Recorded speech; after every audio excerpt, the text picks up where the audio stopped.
미국과 이란이 파키스탄과 카타르의 중재 아래 스위스에서 종전을 위한 첫 대면 협상에 나섰습니다. 핵심 의제는 호르무즈 해협의 재개방과 모든 전선에서의 전쟁 종식으로 농축 우라늄을 비롯한 핵 문제는 직접 거론되지 않았습니다.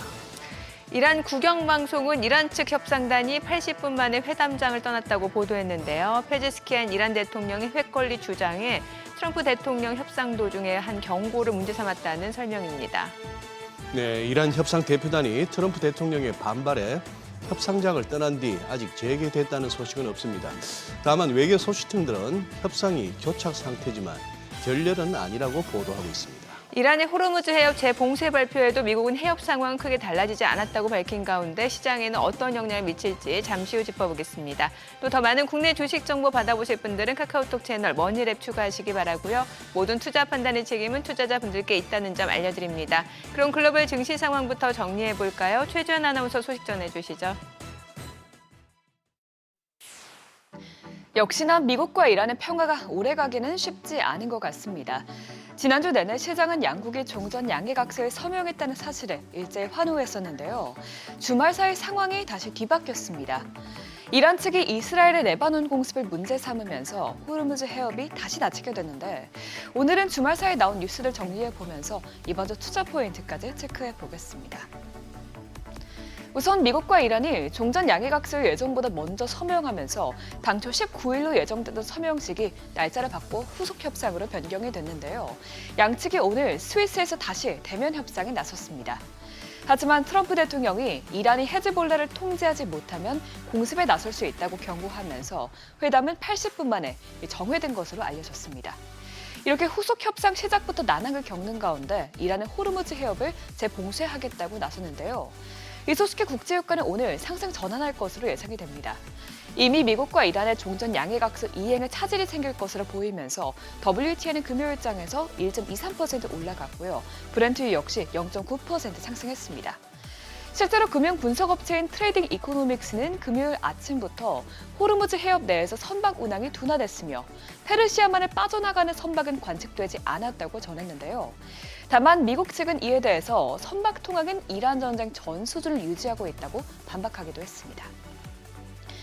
그러다 보니 월가에서는 미국과 이란의 평화가 오래 지속되기 어려운 만큼 유가 역시 높은 수준을 유지할 가능성이 크다는 분석이 나오고 있습니다.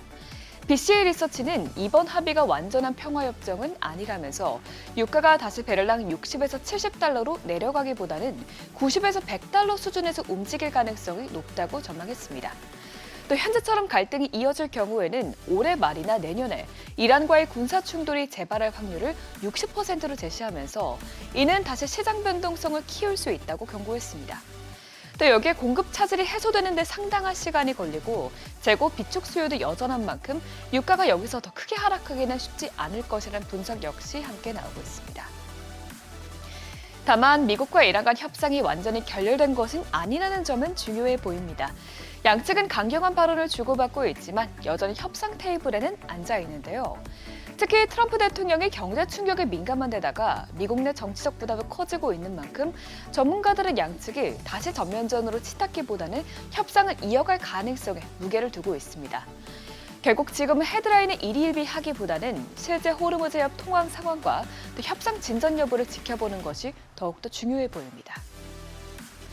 이런 가운데 이렇게 지정학적 갈등이 다시 떠오르면서 반도체주의 고점 논란이 다시 커질 수 있다는 점도 주목해 봐야 될 것 같습니다. 일단 단기적으로는 블룸버그가 삼성전자와 SK하이닉스, 또 스페이스X를 새로운 밈 주식으로 지목한 점이 악재로 작용할 수 있겠습니다. 이를 작성한 칼럼니스트는 이들 기업들의 기업 가치의 평가가 쉽지 않다면서 적정 가치의 기준점이 약해질수록 옵션이나 이렇게 기계적 매매 흐름이 주가를 좌우할 수 있다고 우려했습니다. 이 여파가 오늘 장까지도 이어질 수 있다는 점은 주의해야겠습니다. 하지만 반도체 업종에 대해서는 마이크론을 필두로 긍정적인 평가가 계속해서 이어지고 있는데요. 그렇기 때문에 이번 주 목요일 장 마감 후에 발표될 이 마이크론의 실적이 증시의 분수령이 될 것으로 보입니다. 시장에서는 마이크론의 회계연도 3분기 주당 순이익이 20.57달러로 지난해 같은 기간보다 약 1000% 증가했을 것으로 예상하고 있는데요.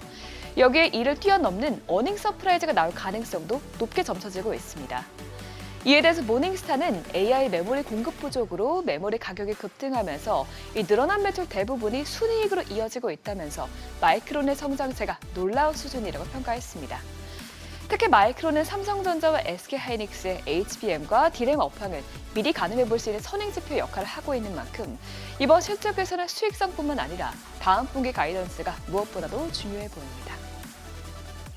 그럼 마지막으로 이번 주에 나올 경제 데이터도 살펴보겠습니다. 이번 주는 경제 데이터가 많이 나오지 않는데요. 그중에서 핵심 데이터로는 현지 시간 목요일에 나올 5월 PCE 지표가 있습니다. 헤드라인 PCE는 전년 대비로 4.1%를 기록하고 근원 PCE 물가는 전년 대비 3.4% 오를 것으로 현재 관측이 되고 있는데요. 이는 지난 4월 수치보다도 훨씬 더 높아지는 것입니다. 특히 이번 데이터는 6월 FOMC 이후에 나오는 첫 주요 인플레이션 데이터인데요. 케빈 워시 의장이 데이터 중심의 정책 판단을 강조했기 때문에 이번 지표에 관심이 크게 쏠릴 것으로 예상이 되고 있습니다. 지금까지 굿모닝 마켓이었습니다.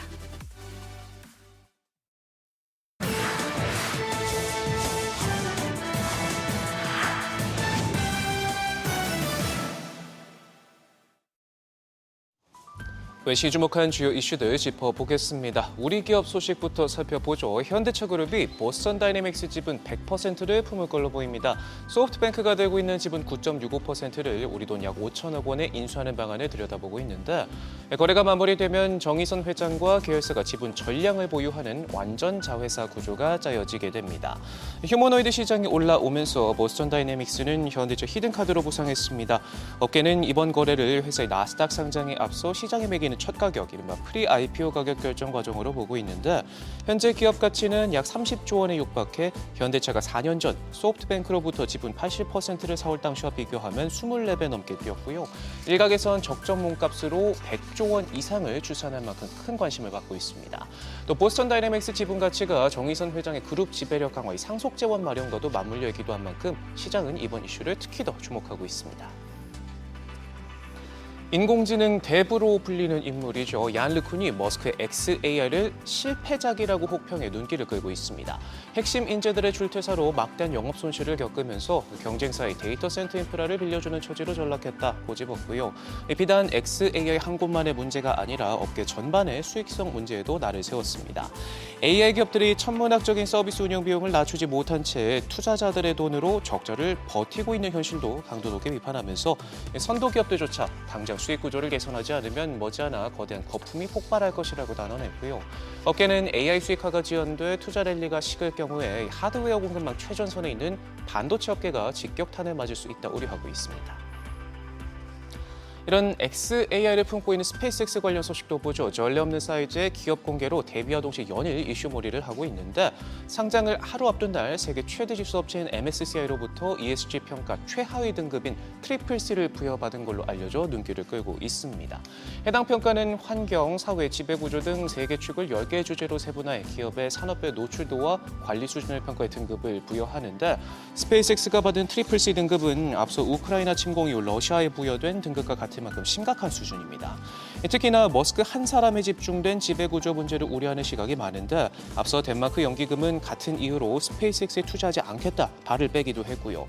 노벨 경제학상 수상자인 폴 크루그먼 교수는 머스크의 기업 제국은 인간 폰지 구조다 강도 높게 비난하기도 했습니다. 스페이스X는 MSCI의 논란 평가에서도 10점 만점에 1점을 받아 오렌지 플래그 판정을 받기도 했는데 화제성만큼이나 잡음도 많습니다. 구글의 핵심 AI 인재들이 전력에서 이탈하고 있습니다. 일주일 새 굵직한 인사들이 줄지어 짐을 쌌는데요. 구글이 4조 원을 들여 모셔온 제미나이 개발의 주역 노엄 샤지어는 불과 2년 만에 오픈 AI로 자리를 옮겼고 헛서비스와 함께 노벨상을 받으며 딥마인드를 이끌어온 존 점퍼 부사장은 엔스로픽에 합류하기로 했습니다. 막대한 돈줄을 들고 있는 구글이고 연구자들이 둥지를 옮기는 일은 드물지 않지만 두 사람 모두 업계 대여 중 대여로 꼽히기 때문에 회사가 AI 개발 최전선에 계속 남을 수 있을지에 대한 의문 부호를 묻게 만든 만큼 AI 전략 로드맵에 부담이 될 수 있다는 평가가 나오고 있고요. 인공지능 경쟁력이 기술과 전력, 반도체를 넘어서 인재 확보전으로까지 번지는 양상입니다. 그렇다고 마냥 손 놓고 있는 구글은 아닙니다. 자체 AI칩 TPU 사업 키우기에 여념없는데요. 업계 선두 엔비디아가 고객을 끌어모으기 위해서 온 전략을 그대로 가져다 쓰면서 호시탐탐 기회를 노리고 있습니다. 구글의 핵심 전략은 데이터 센터 개발사에 금융 보증을 제공해 저금리 자금 조달을 돕는 방식입니다. 레이크 메리노에 있는 클러스터에 우리 돈 50조 원에 육박한 금융 보증을 제공한 게 대표적인데 과거 엔비디아가 자사 GPU 판매를 늘리기 위해 활용해온 전략과 유사합니다. 구글은 오랫동안 TPU를 자사 내부에서만 사용해 왔지만 최근 외부 고객에게도 개방하면서 클라우드 사업 확대에 나서고 있고요. 젠슨 황이 이 같은 도전을 공개적으로 평가절하 하자 블랙스톤과 50억 달러 규모의 클라우드 서비스 합작사를 세워 엔비디아 칩만 사용하는 코어웨이브, 네비우스 등과의 경쟁에 나서기도 할 만큼 이 막대한 자금력과 수년간 축적한 기술력을 TPU 사업에 쏟아붓고 있습니다. 양자컴 관련 소식도 마지막으로 살펴보죠. 아마존이 5년 안에 완전한 상업용 양자 컴퓨터를 선보이겠다 밝혔습니다. 이렇게 구체적인 등장 시점을 제시한 건 이번이 처음인데 반도체가 발전해온 것과 유사한 방식으로 성장할 것이라면서 이후 무어의 법칙과 매우 비슷하게 매년 사이즈를 키울 것이다 부연했습니다. 양자 컴퓨팅 시장은 마이크로소프트와 구글, IBM 같은 빅테크들이 박빙을 벌이고 있는 분야인데 전략산업 쇼핑에 여념없는 트럼프 행정부도 차세대 핵심 기술로 꼽고 전폭적인 지원에 나서고 있을 만큼 주목도가 올라가고 있고요. 구글은 아마존과 마찬가지로 향후 5년 안에 실용화가 가능하다 보고 있고 마이크로소프트는 한 발 빠른 2029년까지 실용 가능한 양자 컴퓨터를 확보할 수 있을 것으로 전망한 바 있습니다. 지금까지 글로벌 비즈였습니다. 어제장에서 이슈가 있었던 업종 살펴보는 기업 이슈 시간입니다. 기판 업황에 대한 눈높이가 여전히 과소평가되어 있다는 증권가의 평가에 삼성전기가 신고가를 기록했습니다. 전문가들은 MLCC 패키징 기판 업황에 대한 눈높이가 여전히 과소평가되어 있다고 판단되므로 향후 컨센서스 상향 조정 흐름이 이어질 것으로 예상되며 중일 갈등에 따른 반사이익도 기대된다고 분석했습니다. 대표적으로 KB증권은 목표 주가를 기존 220만 원에서 36% 올린 300만 원으로까지 제시한 바 있습니다. MLCC 관련주들 함께 살펴보시면 이날 한울 반도체가 상한가로 마감이 되는 모습이었고요. GIS도 17%대 급등, 그리고 말씀드린 삼성전기는 3.18% 오르면서 227만 원 선에 장을 마쳤습니다. 국내 게임사 넥서스가 국산 앱마켓 원스토어를 인수한 가운데 지난주 금요일 급락 마감했습니다. 앞서 넥서스는 SK스퀘어, 네이버, 스틸넘버원 제일차, 크래프톤으로부터 원스토어 주식회사 지분 84.63%를 약 626억 원에 인수하기로 했다고 공시했습니다. 같은 날 인수자금 마련을 위해 대규모 유상증자 등을 실시하자 주주가치 희석 우려가 번지면서 매물이 출회된 것으로 풀이가 됩니다. 넥서스와 더불어 하락했던 게임주들 함께 묶어 살펴봅니다. 넥서스가 해당 소식에 27%대 급락, 위메이드맥스도 5.8%대 하락했고 위메이드까지 3%대 하락하는 등 관련주들도 묶어서 살펴봤습니다. 전력기기 주가가 업황 호조로 인한 회복세가 나타날 거란 증권가의 전망에 전력기기 관련주들 흐름도 좋았습니다. 증권가에서는 전력기기 관련주가 5월부터 6월 초까지 상당 부분 조정을 거친 뒤 회복세에 접어들었다고 분석했는데요. 특히 2분기 실적 시즌을 앞두고 그간 숨고르기를 했던 전력기기주에 관심이 쏠리면서 특히 금요일 장 초반 급등세를 연출했습니다. 전력기기 관련주 중에서 어닝 서프라이즈를 기대하고 있는 LS 일렉트릭 7%대 급등 보이면서 마감이 됐고 효성중공업도 4.39% 상승한 가운데 반면 시장과 함께 밀리면서 HB 현대일렉트릭과 선일전기는 하락으로 전환되며 마감했습니다. 삼성물산이 증권가의 목표 주가 상향 조정과 대규모 주주 환원 확대 전망에 힘입어 급등세 보였습니다. 대표적으로 LS증권은 보고서를 내고 삼성물산에 대해 계열사 지분 가치 상승에 더해 원전과 소형 모듈 원전 사업 모멘텀이 본격화될 것으로 기대된다고 평가했는데요. 목표 주가는 기존 55만 원에서 63만 원으로 상향했습니다. 여기에 더해 에너지 사업 밸류체인 확대 전략도 긍정적으로 평가받고 있는데요. 삼성물산과 함께 묶여있는 건설주 살펴봅니다. 해당 소식에 삼성물산은 1.24% 상승하면서 마감한 반면 나머지 건설주들은 하락세 면치 못했습니다. 대부분의 종목들이 반도체 쪽으로 수급이 쏠렸기 때문으로 보이는데 대표적으로 현대건설은 3.45%, 대우건설은 7%대 하락 마감했습니다. 지금까지 기업 이슈 전해드렸습니다.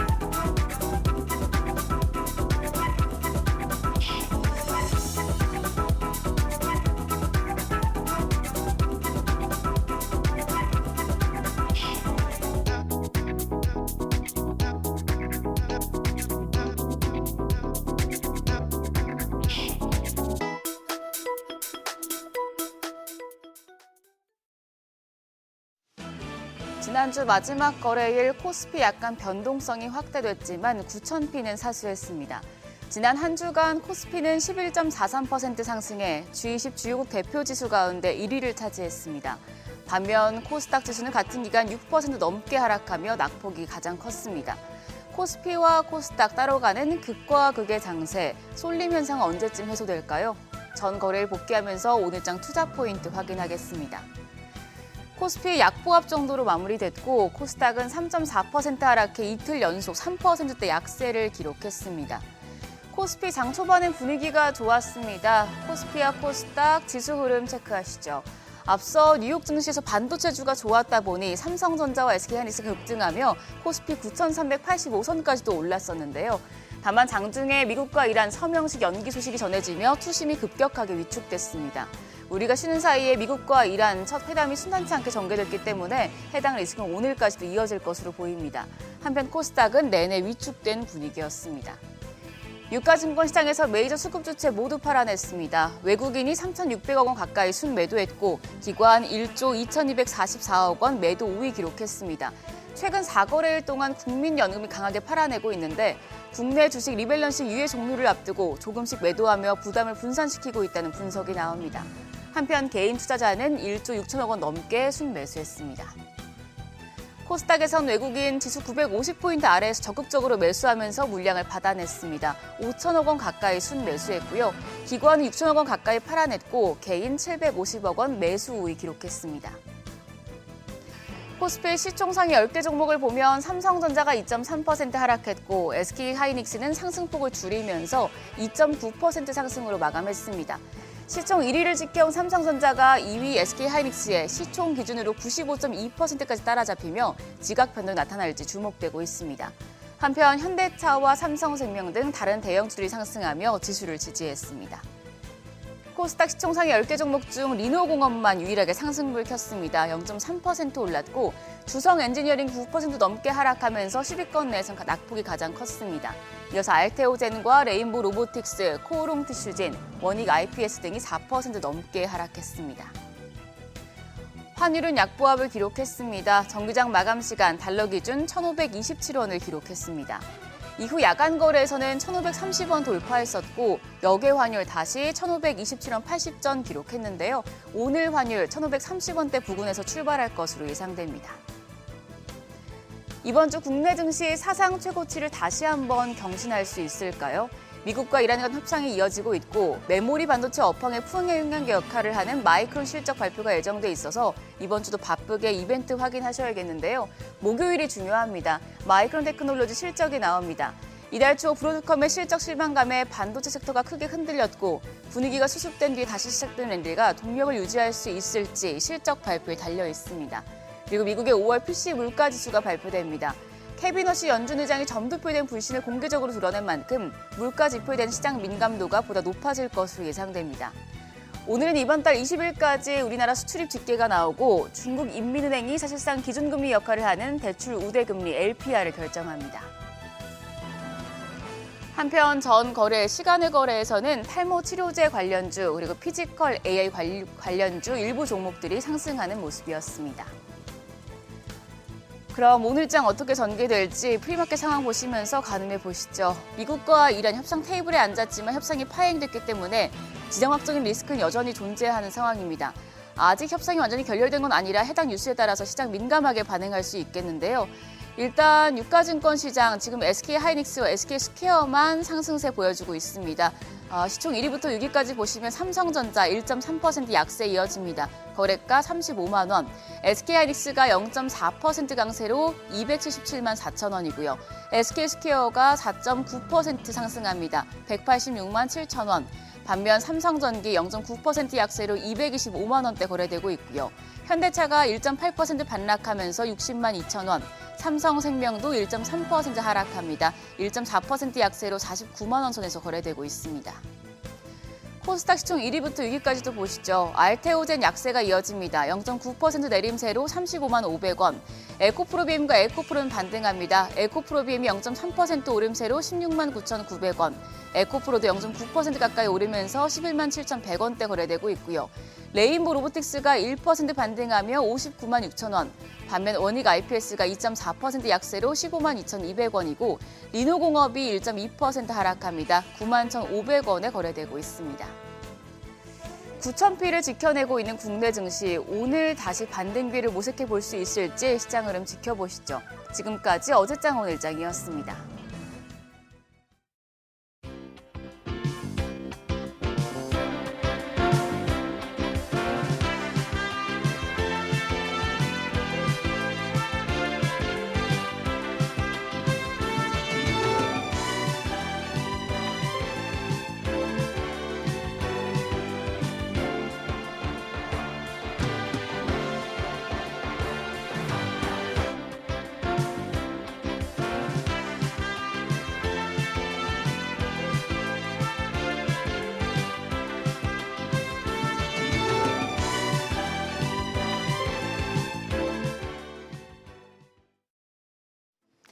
지난주 외국인과 기관이 가장 많이 순매수한 종목을 살펴보는 투자자 순매수 탑5 시간입니다.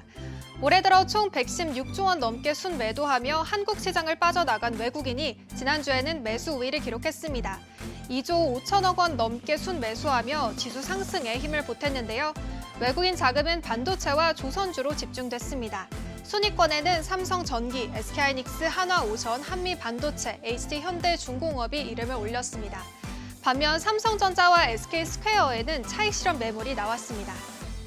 SK하이닉스가 외국인 순매수 1위에 올랐습니다. 지난주 여러 호재 속에 장중 시가총액 2천조 원을 처음으로 넘어서기도 했는데요. 지난주 신제품인 HBM4E 12단 샘플을 주요 고객사들에 공급하기도 했습니다. 또한 SK하이닉스의 미국 ADR 상장이 이르면 다음 달 가능하다는 전망이 나오면서 주가 재평가 기대감도 큰 상황인데요. 이에 지난주 종가 기준 사상 최고가를 새로 써 내려갔습니다. 삼성전자와의 격차를 빠르게 좁힌 데에는 외국인 매수세가 큰 몫을 한 것으로 집계됐습니다. 최근 조정을 거쳤던 조선주가 다시 고개를 들고 있는데요. 외국인의 관심 또한 조선주로 향했습니다. 주가가 주춤하는 동안에도 조선주 업황은 오히려 개선된 것으로 나타난 겁니다. 최근 글로벌 선박 발주가 5년 만에 최대 수준으로 늘고 4월 말 이후 선가도 9주 연속 상승한 건데요. 이에 더해 정부가 캐나다 프로젝트에 대한 지원 의사를 밝히면서 60조 원 규모의 잠수함 대체 사업을 두고 한국 조선사의 수주 기대감이 부각되고 있습니다. KB증권은 HD현대중공업에 대해 1분기에 이어 2분기에도 양호한 실적이 지속될 거라며 목표 주가를 80만 원에서 90만 원으로 올려잡기도 했습니다. 외국인 투자자들이 코스닥 상위 종목들에서 집중적으로 매수세를 이어가고 있습니다. 올해 들어 코스피에서 순매도한 것과는 달리 코스닥에서 5조 원 가까이 순매수했는데요. 개인이 코스피로 화력을 모으는 사이 외국인은 코스닥에서 꾸준히 자리를 넓혀온 것으로 집계됐습니다.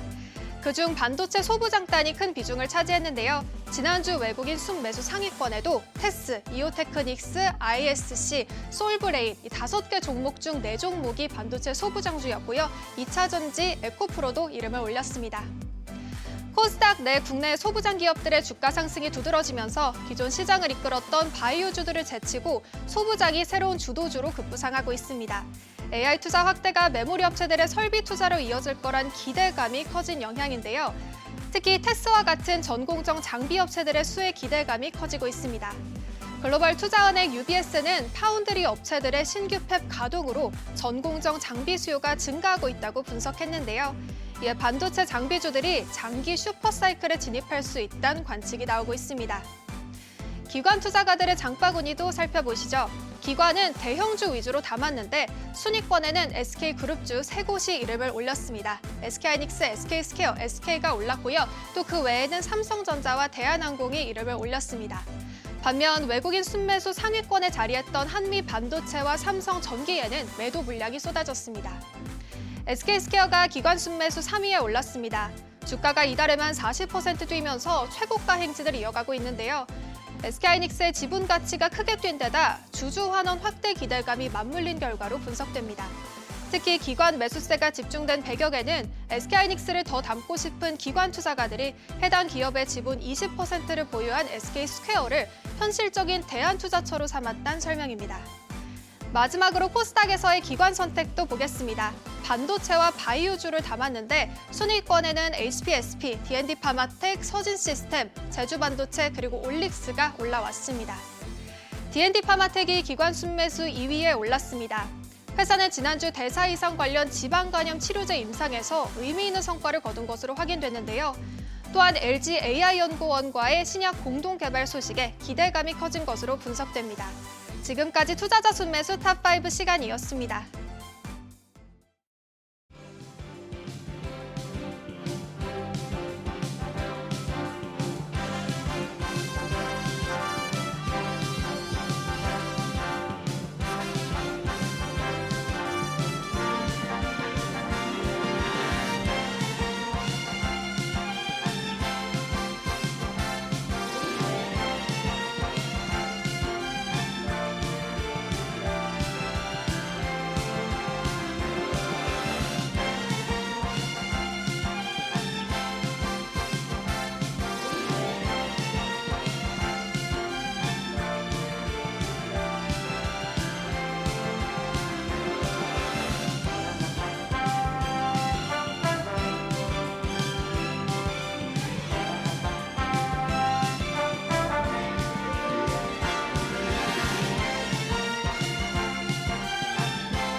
현재 시간 8시 28분 향해 갑니다. 저희 방송 외에도 다양한 주식 정보 원하시는 분들은 카카오톡 채널에서 머니를 검색하셔서 친구 추가하시기 바랍니다.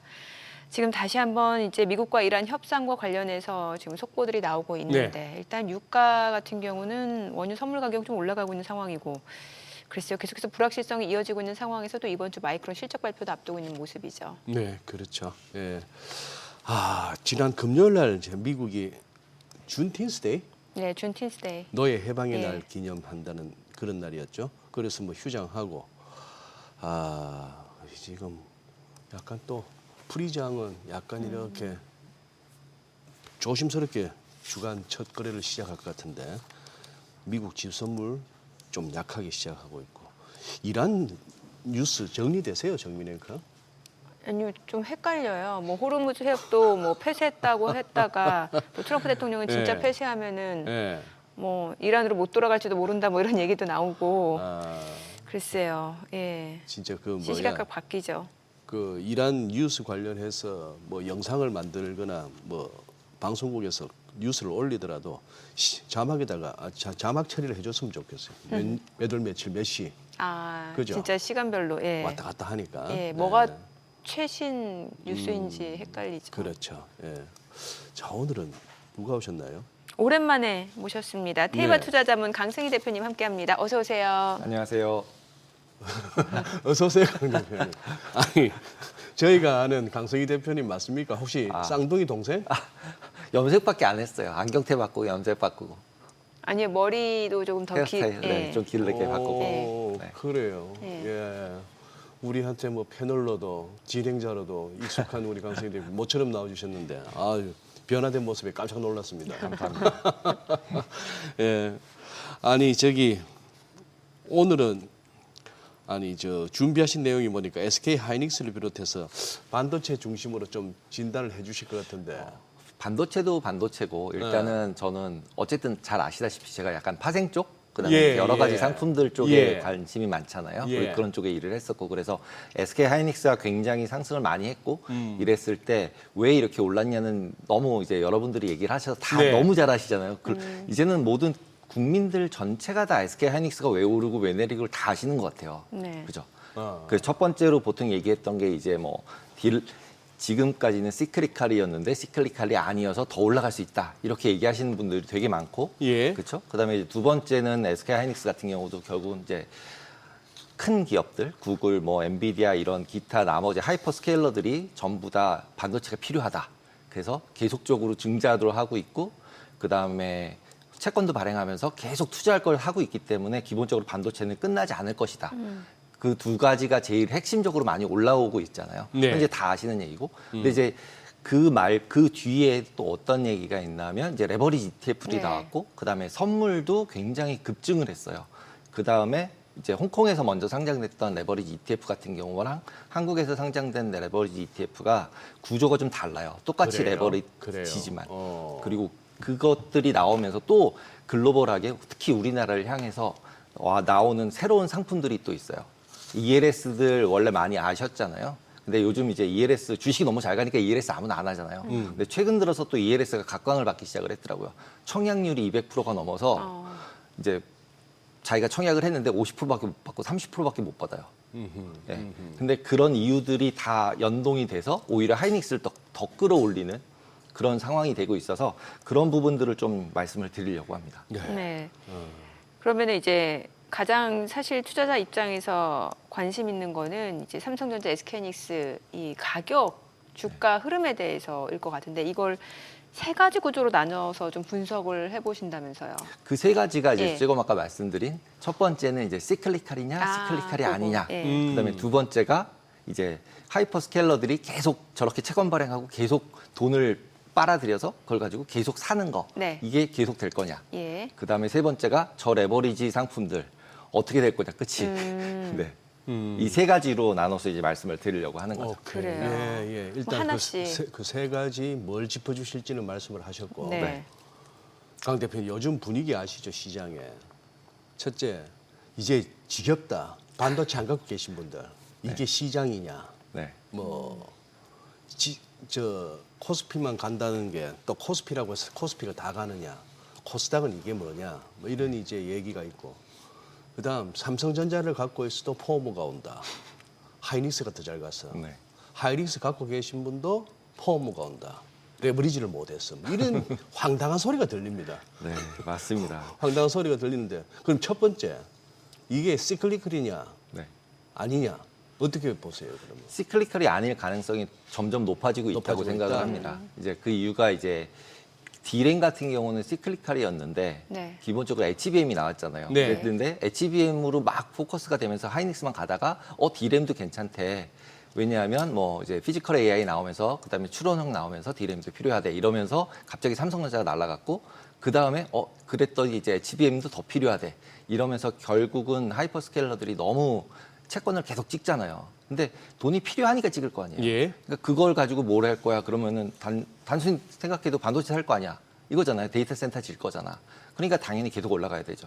그리고 지금 이제 하이닉스나 삼성전자나 뭐 마이크론 테크놀로지나 이 세 개 같은 경우는 어쨌든 독과점에 가까운 상황이 돼버렸잖아요. 나머지에 대해 뭐 중국 거 살 가능성은 미국에서 별로 없고 그런 독과점만 된 상태에서 데이터 센터를 계속 만들고 있기 때문에 어쩔 수 없이 이제 가격대 부분에 있어서나 그다음에 이 시클리칼한 부분에 있어서 두 가지 비교할 때도 결국은 시클리칼이 아니다 쪽으로 돌아가고 있는 거죠. 이제 HBM 같은 경우는 시클리칼이 아닐 가능성이 많고 D램은 계속 시클리칼이겠죠.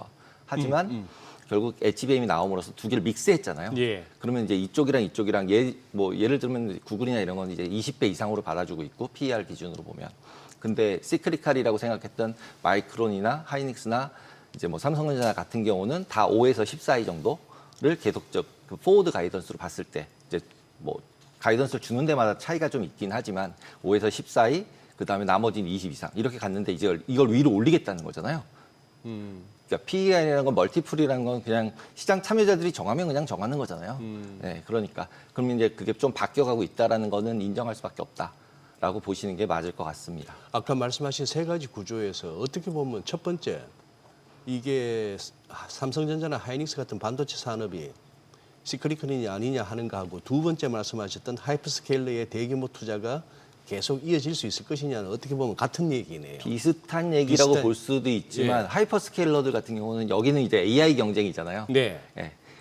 AI 경쟁이기 때문에 이건 이제 누구 이제 죽을 때까지 계속 찍어야죠. 어쩔 수 없는 것 같아요. 그들은 누가 죽을지 이제 봐야 되겠지만. 누가 아까 치킨 게임이 시작된 네, 거고. 치킨 게임이 그냥 시작된 거죠. 반도체도 솔직히 삼성전자가 치킨 게임 해가지고 다 죽였잖아요. 네. 그래서 이제 완전 그냥 다 독점을 해버린 거고 그런 상태가 된 거고 이제 AI도 결국은 그런 쪽으로 가고 있지 않나라고 생각이 듭니다. 그러면 세 번째로 바로 넘어가서 좀 궁금증을 풀어주시죠. 이제 파생 관련해서 설명을 해주시겠다고 했는데 일단 강 대표님께서 ELS를 언급하시니까 네. 저 같은 새가슴은 벌써 가슴이 벌렁거리는 게 걱정이 됩니다. 이게 늘 ELS는 꼭지 신호였거든요. 네. 지난 역사적으로 장이 호황이다 싶으면은 금융투자업계에서 그래 물 들어왔을 때 노저자 해가지고 오만 거 다 만드는 와중에 마지막에 ELS 해서 뭐 에쿼티 링크트 뭐 어쩌고 저쩌고 하면서 막 나옵니다. 그러고 나면 이제 결국 설거지가 되고 했는데 자 약간 거기서 우선 홍콩하고 우리하고 뭐가 다르죠? 일단 홍콩하고 우리나라 상장돼 있는 ETF를 기준으로 한번 얘기를 네, 해볼게요. 예. 네, 홍콩에 있는 상장된 ETF는 주식을 사지 않아요. 응? 주식이 없어요. 기초 자산으로 주식을 담지 않는다. 네, 기초자산에 주식이 없습니다. 그러면요. 수압이라는 파생 상품이 들어가 있어요. 수압? 네.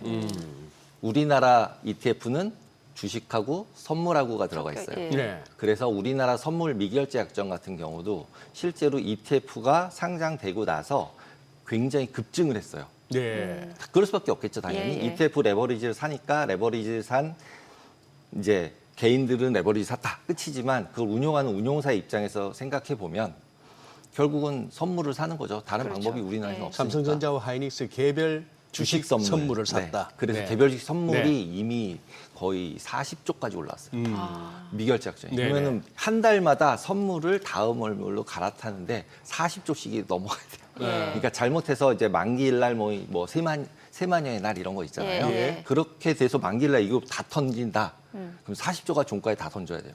아. 그걸 받을 수 있는 데가 있을까요? 없겠죠. 근데 대부분은 ETF처럼 그냥 잠겨 있는 거예요. 그래서 네. 다음 월물로 다 롤오버들이 넘어가니까 그게 한 번에 나올 가능성은 없지만 만약의 경우에 있어서는 있을 수도 있겠죠. 주가가 막 급락을 하고 선물이 마이너스가 나면 차익 거래한다 그러고 이제 주식 가진 사람은 주식 팔고 선물로 갈아타고 막 이런 일을 할 거 아니에요. 예. 그러면은 이제 무서운 일이 발생을 하는 거죠, 이제. 네. 그럴 만큼의 이제 점점 비중이 커지고 있으니까 결국은 지난주에 뉴스 나온 것처럼 IB들이 이런 아까 말씀드린 수압이라는 상품들을 그만하게 한다, 못하게 네. 한다 이런 뉴스 나왔었잖아요. 아. 네. IB들이 이제 한도를 안 준대요. 프라임 브로커리지라 그래서 이제 헤지 펀드들한테 이제 크레딧 라인들, 신용 라인들 주는 데가 있는데 거기서 삼성전자랑 하이닉스는 안 준다, 더 이상. 예. 그리고 비용을 더 높게 차지하겠다, 비용을 더 많이 부과하겠다.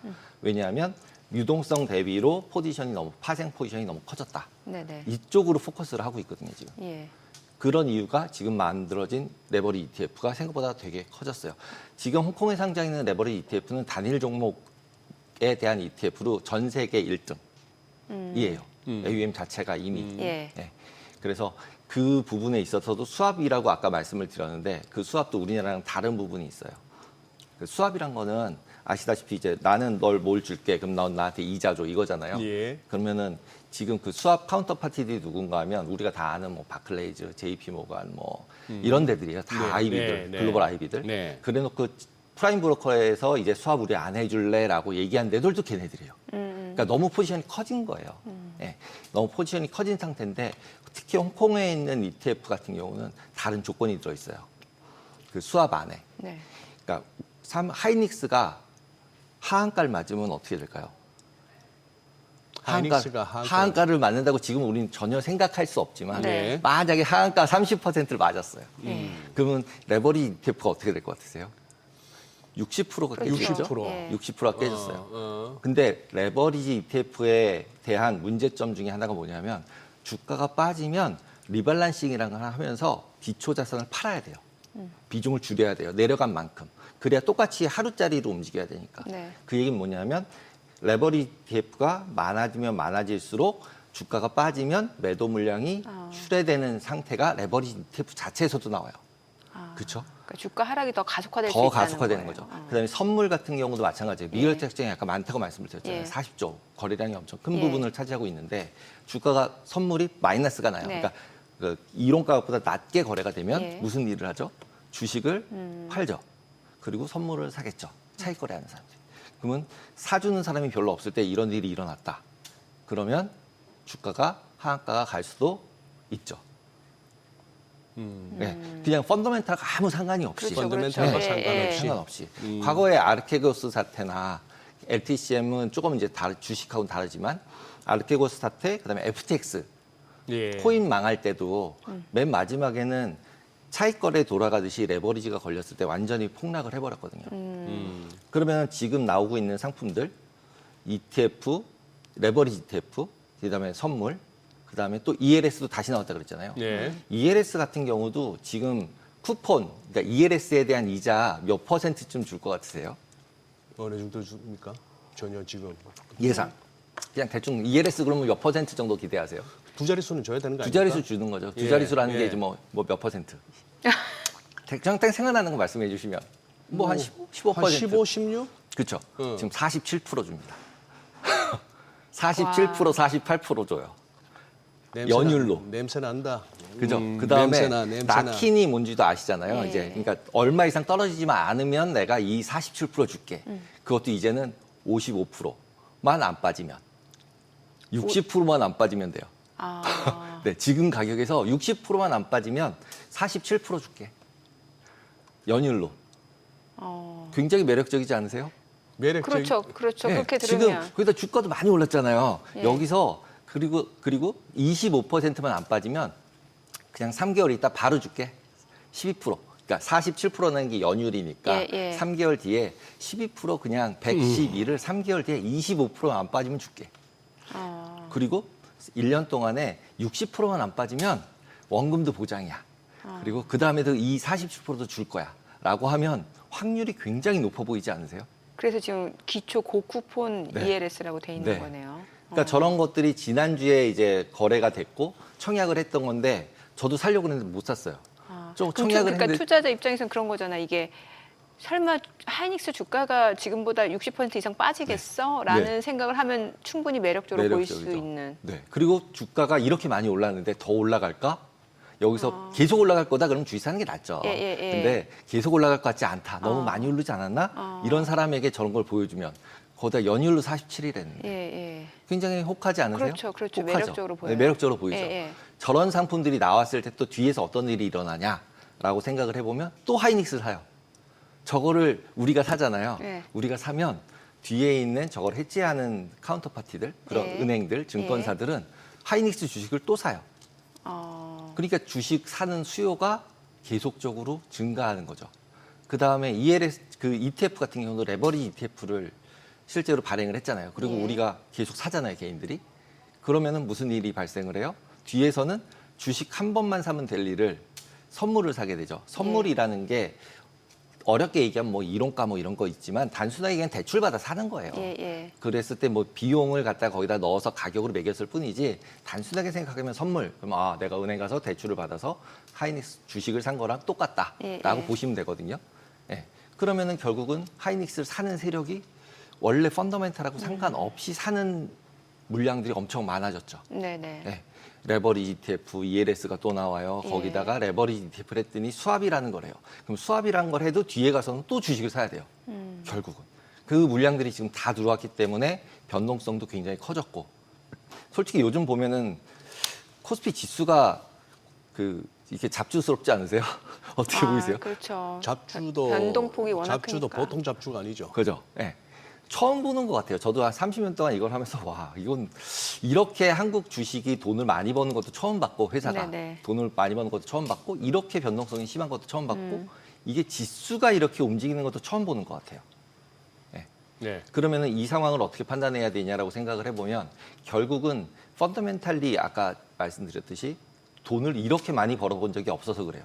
그러니까 기술적 분석도 저는 요즘 들어서 할 필요 없다고 생각하거든요. 맞습니다. 네. 왜냐하면 기술적 분석 따라가다 보면 무조건 이렇게 박스로 그리기 때문에 무조건 팔아야 되거든요. 근데 팔면 못 사잖아요, 지금은. 그 뚫고 나가버리니까 계속. 근데 그 이유는 딱 하나죠.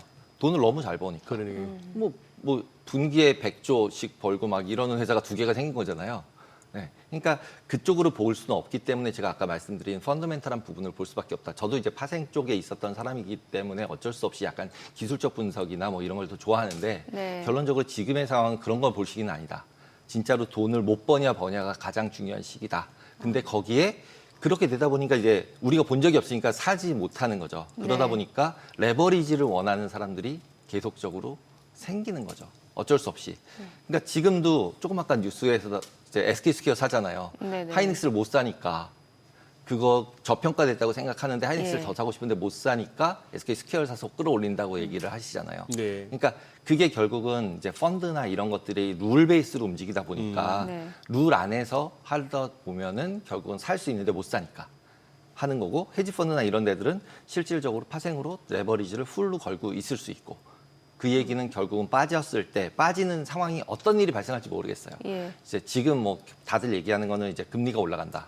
근데 금리 올라가는 거 뒷부분에는 인플레이션이다. 그래서 결국 이 버블이 끝나는 거는 인플레이션이 나와서 끝날 거다라고 대부분 얘기를 하고 계세요. 네. 근데 경험상 다 대부분 얘기하는 걸로 이제 버블이 끝난 적을 제가 본 적이 없어요. 30년 동안. 우리가 못 봤던 걸로 터졌지.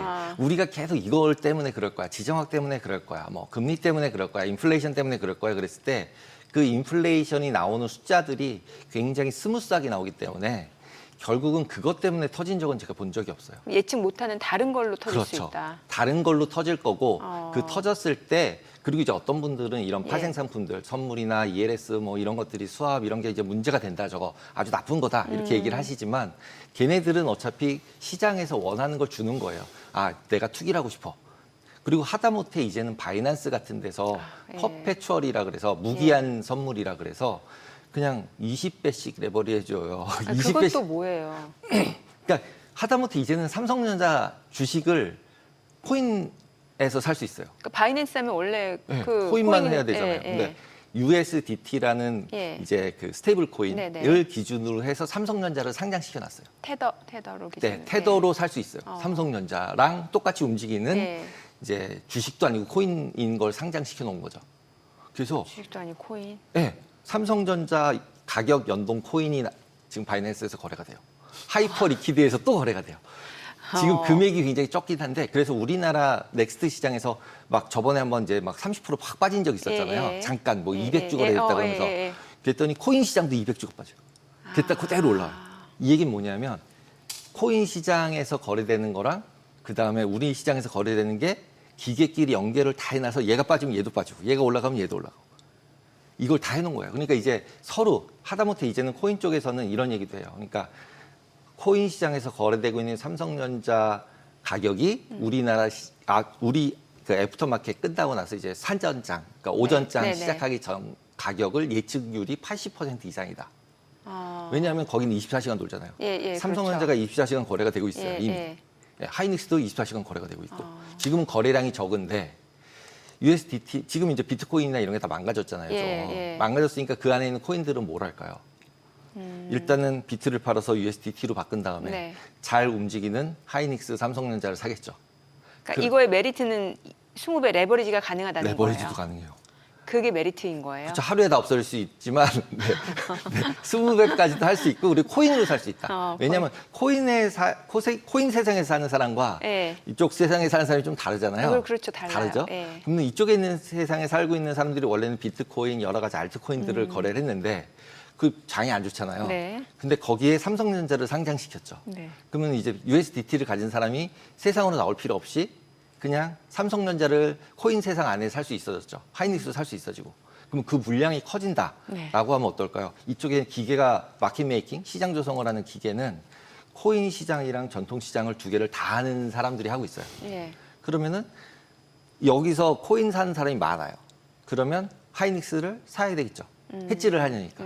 얘가 샀으니까 이거를 반대편에서 시장 조성사는 사야 되겠죠. 그래서 여기서 올라간 것에서 돈을 벌어서 코인 산 사람한테 돈을 줘야죠. 그러면 결국은 이제 코인 시장에 있는 돈까지 하이닉스로 들어오고 있는 거죠, 지금. 와. 그러니까 수급적으로 봤을 때 지금 시세가 이렇게 변동폭이 클 수밖에 없는 여러 없다는 가지 상황들이네요, 네, 지금. 맞습니다. 그러니까 올라갈 때도 많이 올라갈 많이 수밖에 올라갈 없고, 수밖에 없고. 또 떨어지면 그런 식으로 아까 선물 로로보 안 되고 네. 그 미결제 약정 다 이렇게 청산돼 청산되는 버리면 날이면 그건 이제 진짜 우리도 큰일 나죠, 이제 그건. 근데 큰일 나냐라고 생각을 해보면 예. 하이닉스가 30% 빠지면 사시겠어요, 안 사시겠어요? 사고 싶죠? 그죠? 사고 싶죠? 예. 빠지기만 해봐라, 내가 살 거다. 30% 빠지기만 해봐라, 살 거다. 근데 또 막상 그렇게 되면 사람 심리가 와 이제 추세 바뀌어서 떨어지는 거 아니야라는 또 생각도 할 수도 있잖아요. 그렇죠. 근데 추세가 바뀌어서 왜 떨어지는 거를 근데 생각하게 되겠죠. 근데 뉴스가 별로 없어요. 그러면 당연히 살 마음이 생기죠. 근데 다른 뭐 진짜로 미사일이 날아왔어요, 북한에서. 그래서 그 하이닉스 공장을 이제 미사일 폭격을 맞았어요. 예를 들면. 그럼 못 사죠. 그럼 못 사지만 만약에 이건 그냥 수급의 문제야라고 하고 밑으로 빠지는 거라면 충분히 살 수 있겠죠. 그렇죠? 그러면은 우리가 지금 실질적으로 봐야 될 건 뭐냐면 뭐 파생이 많아져서 변동성이 커지고 이랬을 때 오히려 많이 빠졌을 때 요즘은 그런 거 있잖아요. 그냥 5% 빠지면 사면 돼. 삼성전자 하이닉스 5% 이상 빠지면 샀다가 그 다음날 팔면 돼. 이런 얘기 되게 많거든요. 예. 제일 돈 벌기 제일 쉬운 전략. 얘기해라. 그러면은 계속 가지고 있는 건 무섭다는 거죠. 너무 높으니까. 그러니까 현금으로 계속 가지고 있다가 그냥 5%씩 빠지면은 사고 그 다음날 이틀 보면은 그만큼 비슷하게 올라갔으니까 팔고 이렇게 해서 그냥 단타만 계속 쳐라.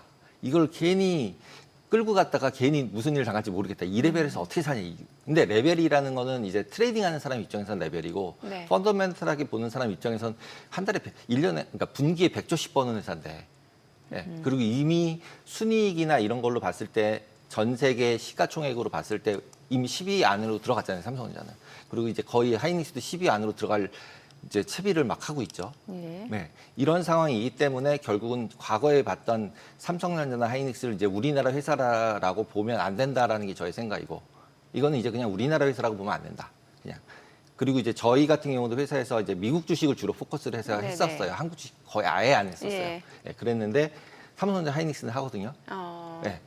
그러니까 마이크론 테크놀로지를 가지고 있었는데 똑같이 메모리인데 생각해 보니 얘가 더 싼 거죠. 그러니까 한국을 안 할 이유가 없는 거죠. 네네. 예. 그러다 보니까 이제 저도 이쪽을 커버를 하기 시작을 했고 저희 포트폴리오에도 넣기 시작을 한 거죠. 근데 그걸 분석을 하다 보니 결국은 파생 쪽에서 너무 레버리지가 큰 게 나왔기 때문에 예. 지금은 어떻게 보면은 너무 몰빵 치신 분들이라면 예. 아까 말씀드린 그런 전략 있잖아요. 한 예. 50%는 그냥 가지고 있고 네. 50%는 현금 가지고 있다가 네. 폭락할 때 샀다가 폭등할 때 다시 팔고 예, 예. 다시 폭락할 때 기다렸다가 또 다시 사고 뭐 그러니까 이걸 계속 SK 하이닉스 한 종목만으로도 하나는 장기 전략, 네, 그런 이쪽은 거죠. 좀 단기 트레이딩 트레이딩 그런 전략. 식으로. 네. 그렇게 해서 하고 있는 게 더 마음이 편하지 않을까? 아. 이런 생각도 들더라고요. 예, 알겠습니다. 자, 지금 시각 8시 53분 향해 갑니다. 오늘 양시장 호가 상황 좀 체크해 보겠습니다. 먼저 코스피 예상 체결지수부터 보도록 할게요. 자, 오늘 코스피가 3.8% 하락 출발 예상됩니다. 8,705포인트로 집계가 되고 있고 코스닥은 2% 내림세 예상됩니다. 지금 호가에서는 946포인트로 나타나고 있습니다. 시가총액 상위 종목 예상가 보겠습니다. 지금 삼성전자는 4% 하락 예상됩니다. 지금 호가에서는 33만 9천 원이고 SK하이닉스가 지금 9% 하락 예상됩니다. 지금 예상 치결가 249만 8천 원. SK스퀘어가 7% 상승 예상됩니다. 호가는 191만 1천 원이고요. 삼성전자 우선주 5% 내림세 예상되고 삼성전기 호가는 225만 4천 원으로 집계되고 있습니다. 현대차가 1% 하락 예상되고 있고 삼성생명 1% 내림세 예상되면서 호가는 49만 1,500원. LG에너지솔루션 지금 호가는 40만 5,500원이고요. 삼성물산 예상 치결가 50만 2천 원으로 2% 상승 예상됩니다. HD현대중공업 보합 예상되고 있고요. 코스닥 시가총액 상위 종목 예상가 보도록 하겠습니다. 알테오젠이 0.9% 내림세가 예상됩니다. 지금 호가는 35만 원. 에코프로비엠 지금 에코프로 보합권 예상되고 레인보우 로보틱스 호가는 58만 6천 원이네요. 주성 엔지니어링 19만 2,800원으로 집계되고 있고 코롱 티슈즈는 지금 2.8% 상승 예상됩니다. 지금 호가는 10만 5천 원으로 나타나고 있고요. 원익 IPS가 6% 하락 예상됩니다. 리노공업 호가가 8만 7천 원이고 HLB는 0.4% 상승 예상되고 있고요. 이오테크닉스 예상 체결가 48만 5천 원으로 2.7% 하락 출발 예상되고 있습니다. 이제 개장까지 한 5분가량 남았는데요. 자, 지금 뭐 호가도 지금 아니 소장님 네. 요즘에 보면은 네. 그 호가하고 또 개장하고 나서 또 시세 다르고 음. 진짜 변동성이 큰 것 같은 게 지금 삼성전자, SK하이닉스만 보더라도 그렇잖아요. 그렇죠. 예. 예. 일단은 뭐 동시효과를 또 소개를 해드리는 거고 또 한 5, 6분 후에 또 이제 본장 열리니까 이제 우리 시청자분들도 익숙하시잖아요. 동시효과는 동시효과일 뿐 하는 거 했고. 네. 야, 근데 오늘 우리 강 대표님이 그걸 또 하나의 그걸 만드시네. 무슨 월요일 아침부터 재수없는 소리 하느냐 하시는 분들이 많으실 것 같지만 이거 아무도 얘기 안 해주는 걸 갖다가 우리 머니쇼에서 강성희 대표님께서 미리 해두시네요.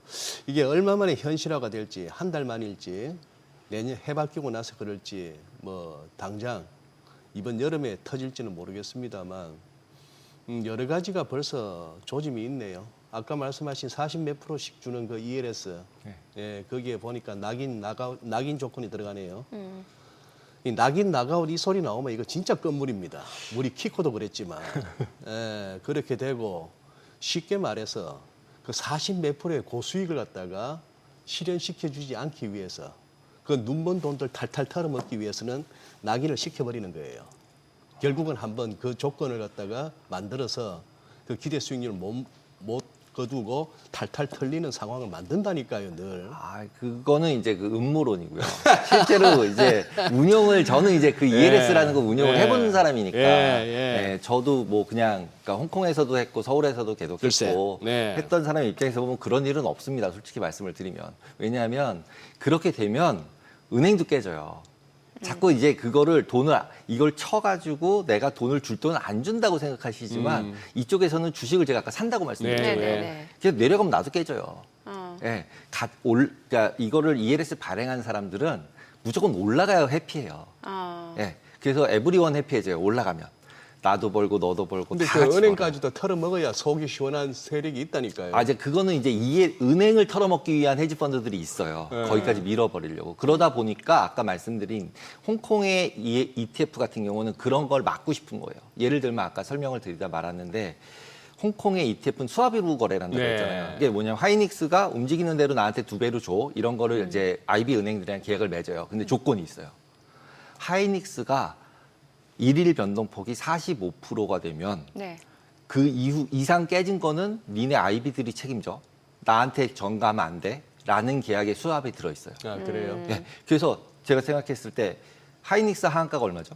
30%잖아요. 예, 그죠? 예. 근데 45%가 하루에 어떻게 떨어져? 글쎄. 그렇죠. 말이 안 되잖아요. 근데 파생 상품에서는 그날 종가가 하한가면 예. 마켓 디스럽션이라 그래서 종가가 없다고 가정해요. 그리고 그 다음 날짜 종가가 종가예요. 오호. 그럼 이틀 칠 합쳐야 되는 거예요. 그러면 60까지도 될 수 있는 그렇죠. 거고. 있는 거죠. 근데 만약에 2배짜리 레버리지 ETF인데 예. 60이 떨어졌다. 아이고. 그러면 펀드가 파산이죠. 예. 펀드는 근데 파산이 될 수 있나요, 없나요? 없죠. 예. 그러면 누가 책임져야 돼요? 운용사가 책임지든지 누가 책임을 져서 돈을 메꿔 넣어야 될 거 아니에요. 그렇죠. 로스가 났으니까. 예. 그러면 운용사가 망하잖아요. 근데 지금처럼 40조, 50조짜리 ETF가 망했어요. 거기에서 예를 들어서 15%가 망한 손익이에요. 그걸 운용사가 메꿔 넣어야 돼요. 운용사가 1년에 뭐 진짜 큰 운용사 아니면 몇 천억, 이렇게 돈을 넣을 수 있을까요? 힘들죠. 그러니까 홍콩의 감독원은 그렇게 되는 경우도 레버리지 ETF를 만들 때 막아라라는 거예요. 그런 경우도. 그러다 보니까 은행들은 솔직히 뭐 그거 알아서 했지 알아서들 하시고 네네. 알아서 하시고 운용산 망하면 안 되겠다. 펀드가 0인 이하로 내려가지는 못하게 하겠다. 이런 차원에서 그 조건까지 넣은 수합을 거래를 하고 있고 그거를 이제 팔았잖아요. 네네. 운용사에. 그러면 이제 은행은 뭘 해야 돼요? 은행은 이렇게 되는 일이 발생을 안 할 것 같지만 하면은 내가 손실이 많이 나잖아요. 그러니까 그걸 사와야 되겠죠.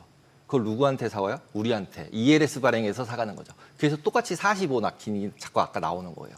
45% 이상만 안 빠지면 되니까 하루에. 그래서 45짜리들을 계속하고 그다음에 하다못해 요즘은 뭐 프로텍션 노트다, 뭐 크리켓이다 이러면서 진짜 하루 그 구조와 똑같은 구조의 상품들을 팔아요. 예. 그냥 연으로 10%를 준대요. 예. 하이닉스가 45%만 빠진 적이 없으면 1년에 네네. 그게 예전에는 한 3%, 4% 줬었거든요. 예. 근데 지금은 10%까지 올라갔어요. 음흠. 왜냐하면 이쪽에 있는 ETF가 점점 많아지니까 예. 이걸 해지해야 되는 수요가 많아지니까 비싸지는 거예요. 예. 위험한 거를 커버해야 되는. 그래서 지금 이제 수장님이 말씀하신 것처럼 뭐 누가 이제 그걸 밀어가지고 그걸 손실나게 한다라고 하지만 실질적으로는 해지라는 차원에서 물건들이 나오고 있는 거고 그거를 거기까지 밀어서 이제 떨어뜨린 적이 어떻게 생각하면은 ELS 상품이 나온 이래 몇 번 없어요. 그리고 그렇게 당하면은 실제로 아이비들도 당해서 털렸어요. 저도 뭐 그렇게 털린 적이 있고 솔직히. 예, 저희도 이제 그러니까 보죠. 그러면은 그 네. 얘기 저희 개장하고 조금 더 네. 들어보겠습니다. 저는 국내 증시를 확인해 보겠습니다. 개장합니다.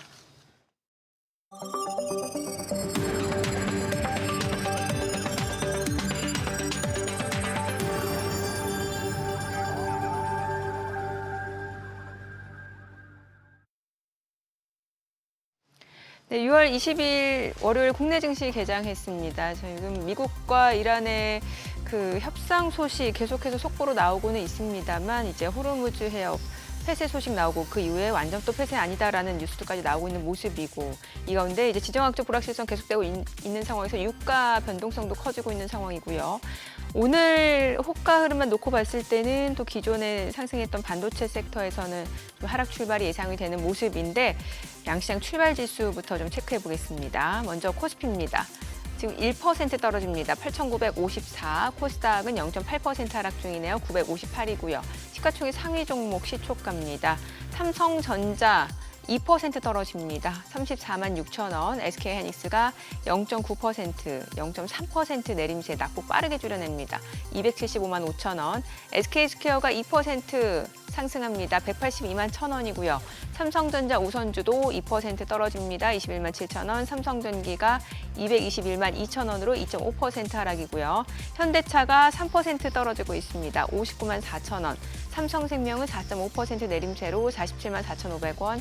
LG에너지솔루션은 0.7% 하락이고요. 1.8% 하락. 삼성물산은 1.7% 올라갑니다. 50만 원이네요. 상승폭 2% 상승이네요. HD현대중공업은 65만 7천 원으로 1.5% 떨어집니다. 코스닥 시가총액 상위 종목 시초가입니다.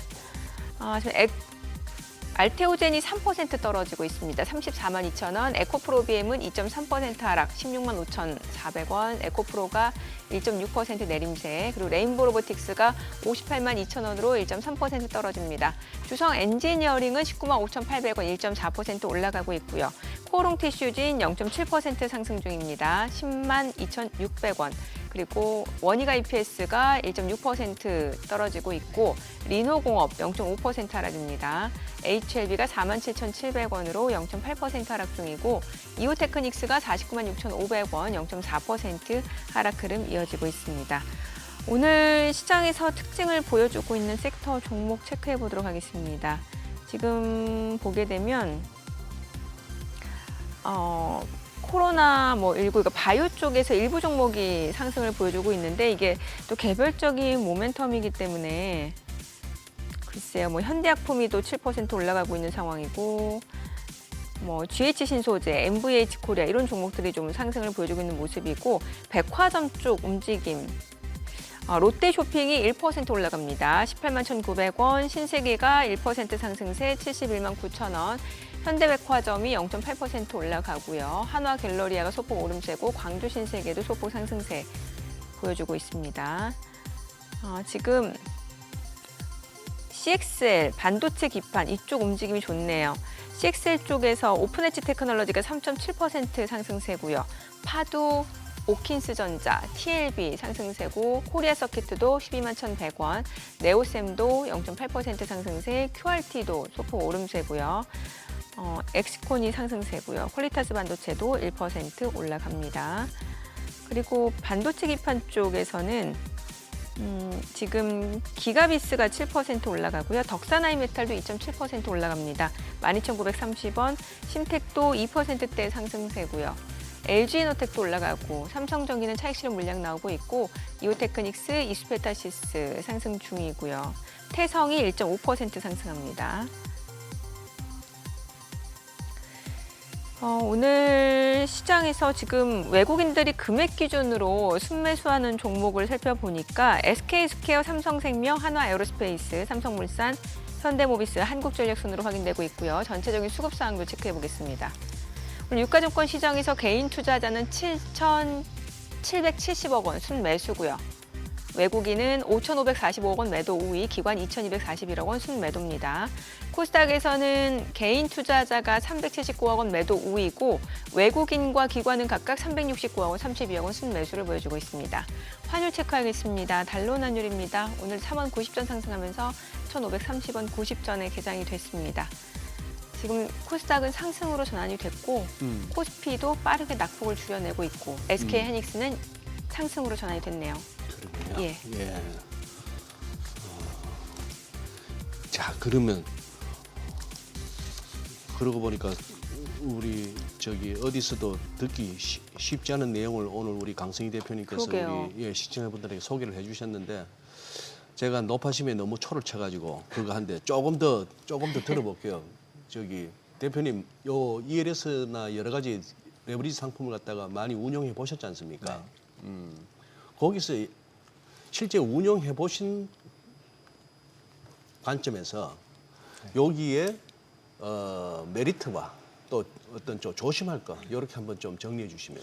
지금 예를 들자면 하이닉스 같은 경우 조금 아까 마이너스 10% 보여가지고 제가 깜짝 놀랐었는데 글쎄. 요즘 호가가 그래요. 호가가 그랬다가 예. 갑자기 또 이제 확 붙어 있는데 예. 실제로 저렇게 변동성이 큰 상황이잖아요, 지금은. 네네. 그러니까 변동성이 보통 이제 큰 상황에 놓이게 되면은 결국은 이제 IB들이나 이런 이제 외국계 은행이던 증권사들은 결국은 어떤 경우에도 손실을 보기가 싫어요. 그렇죠. 예. 네. 그냥 장이 올라가서 돈을 벌 수 있을 것 같으면 그럼 프랍 트레이딩으로 주식을 사면 되잖아요. 글쎄. 그냥. 이제 그거는 다른 비즈니스 영역인 거고 그리고 대부분의 이제 파생 상품을 하는 비즈니스를 하는 이제 회사들은 일반적으로는 어떠한 경우에도 돈을 벌고 싶은 거거든요. 예. 뭐 내리든 오르든 하고 아무 상관이 없어요. 네. 무조건 벌어야 되는 거예요. 그냥. 네. 그러면은 단타를 하던가 예. 아니면은 실제로 상품을 만들어 팔고 고객이 벌고 그 고객이 번 돈에서 또 나도 해지하면서 또 벌고 이게 원래 목표예요. 네네. 그러니까 얘가 어떤 뭐 이렇게 작전을 한다거나 뭐 밀어서 뭐 이제 손실을 내게 만든다거나 이거는 원하더 다른 주체가 예. 있을 수는 있어요. 예, 예. 그러니까 제가 예전에 어디 방송에 나와서도 말씀드릴 때 우리나라 너무 투명하게 공개를 하고 있다. ELS 구조들을 너무 투명하게 공개를 해주고 있고 ETF나 이런 것들은 이제 공시가 되는 거니까 어쩔 수 없고 그러면 그걸 계산을 다 하는 헤지펀드들이 있단 말이에요. 너무 투명하면 공격당할 수 있죠. 그렇죠. 너무 예. 투명하면 공격을 당하기 때문에 네. 미국 같은 경우도 공시할 때 3개월 지나서 공시하고 그렇죠. 뭐 예. 일주일 지나서 공시하고 내가 물량이 많아서 시장에 임팩트가 있을 것 같으면 공시할 때도 이거는 공시 안 한다. 나중에 하겠다. 뭐 이런 걸로 바꿀 수도 있잖아요. 네네. 예, 그게 이유가 뭐냐면 그 정보를 이용해서 반대로 이제 공격하는 세력이 있을 수 있으니까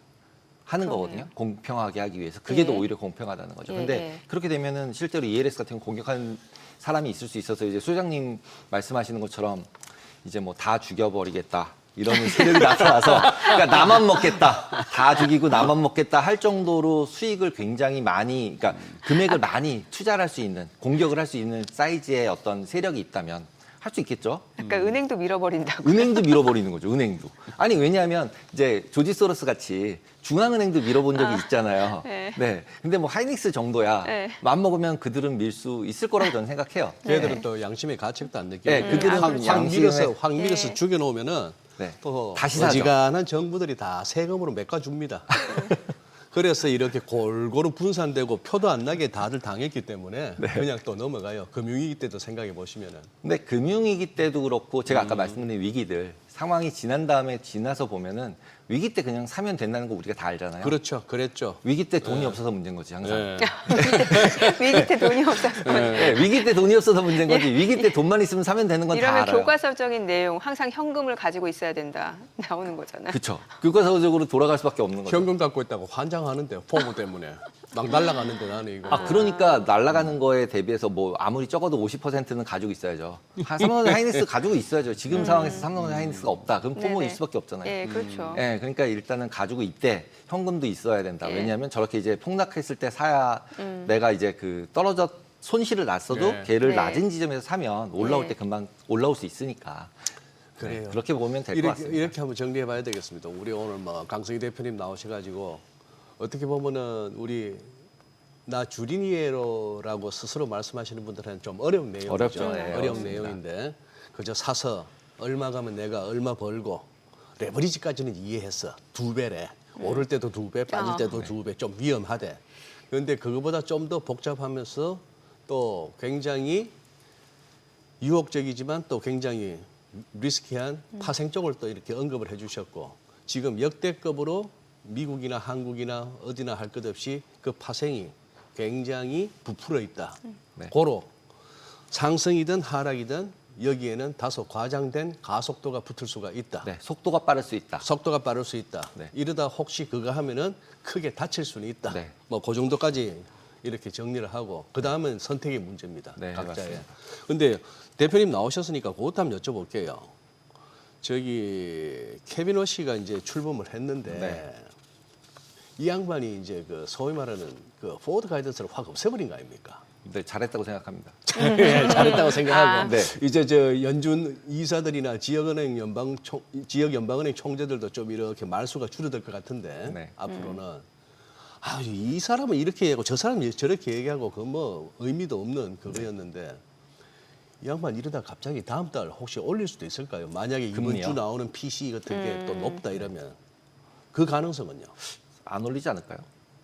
그렇게 하기는 힘들겠죠? 네, 그렇게 하기 힘들지 않을까요? 근데 대신에 이제 원래 문제는 저는 이제 단기 금리를 올린다 내린다 쪽보다는 지금 이제 워시 이제 연준 의장의 가장 핵심은 자꾸 제표, 그러니까 연준의 밸런스를 줄이겠다는 거잖아요. 네. 네네. 그게 더 무서운 것 같아요. 연준의 발. 예. 연준의 밸런스를 줄인다는 얘기는 결국은 장기 금리가 올라갈 가능성이 높다는 얘기가 자꾸 들리는 거고 네. 장기 금리가 올라가면 다 힘들거든요. 그러니까 그러니까 지금 달러가 강세가 되는 이유도 결과론적으로 생각해 보면 미국으로 투자가 계속되고 있다.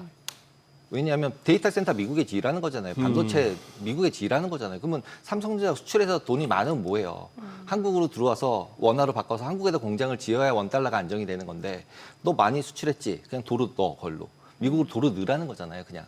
그러니까 당연히 수급이 꼬일 수밖에 없는 거고. 예. 그러면은 원달러 같은 경우도 이제 주의를 해야 뭔가 이제 관리를 해야 된다면 개입이 아니라 외국인 투자자를 유치해야죠, 우리도 미국처럼. 예, 그래야 환율이 안정되는 거지. 네. 실제로 계속 나가는 것만 있는데 무슨 안정이 어떻게 돼요? 그 될 리가 저는 별로 없다고 생각하고 원달러도 뭐 케빈 워시도 똑같다는 거죠.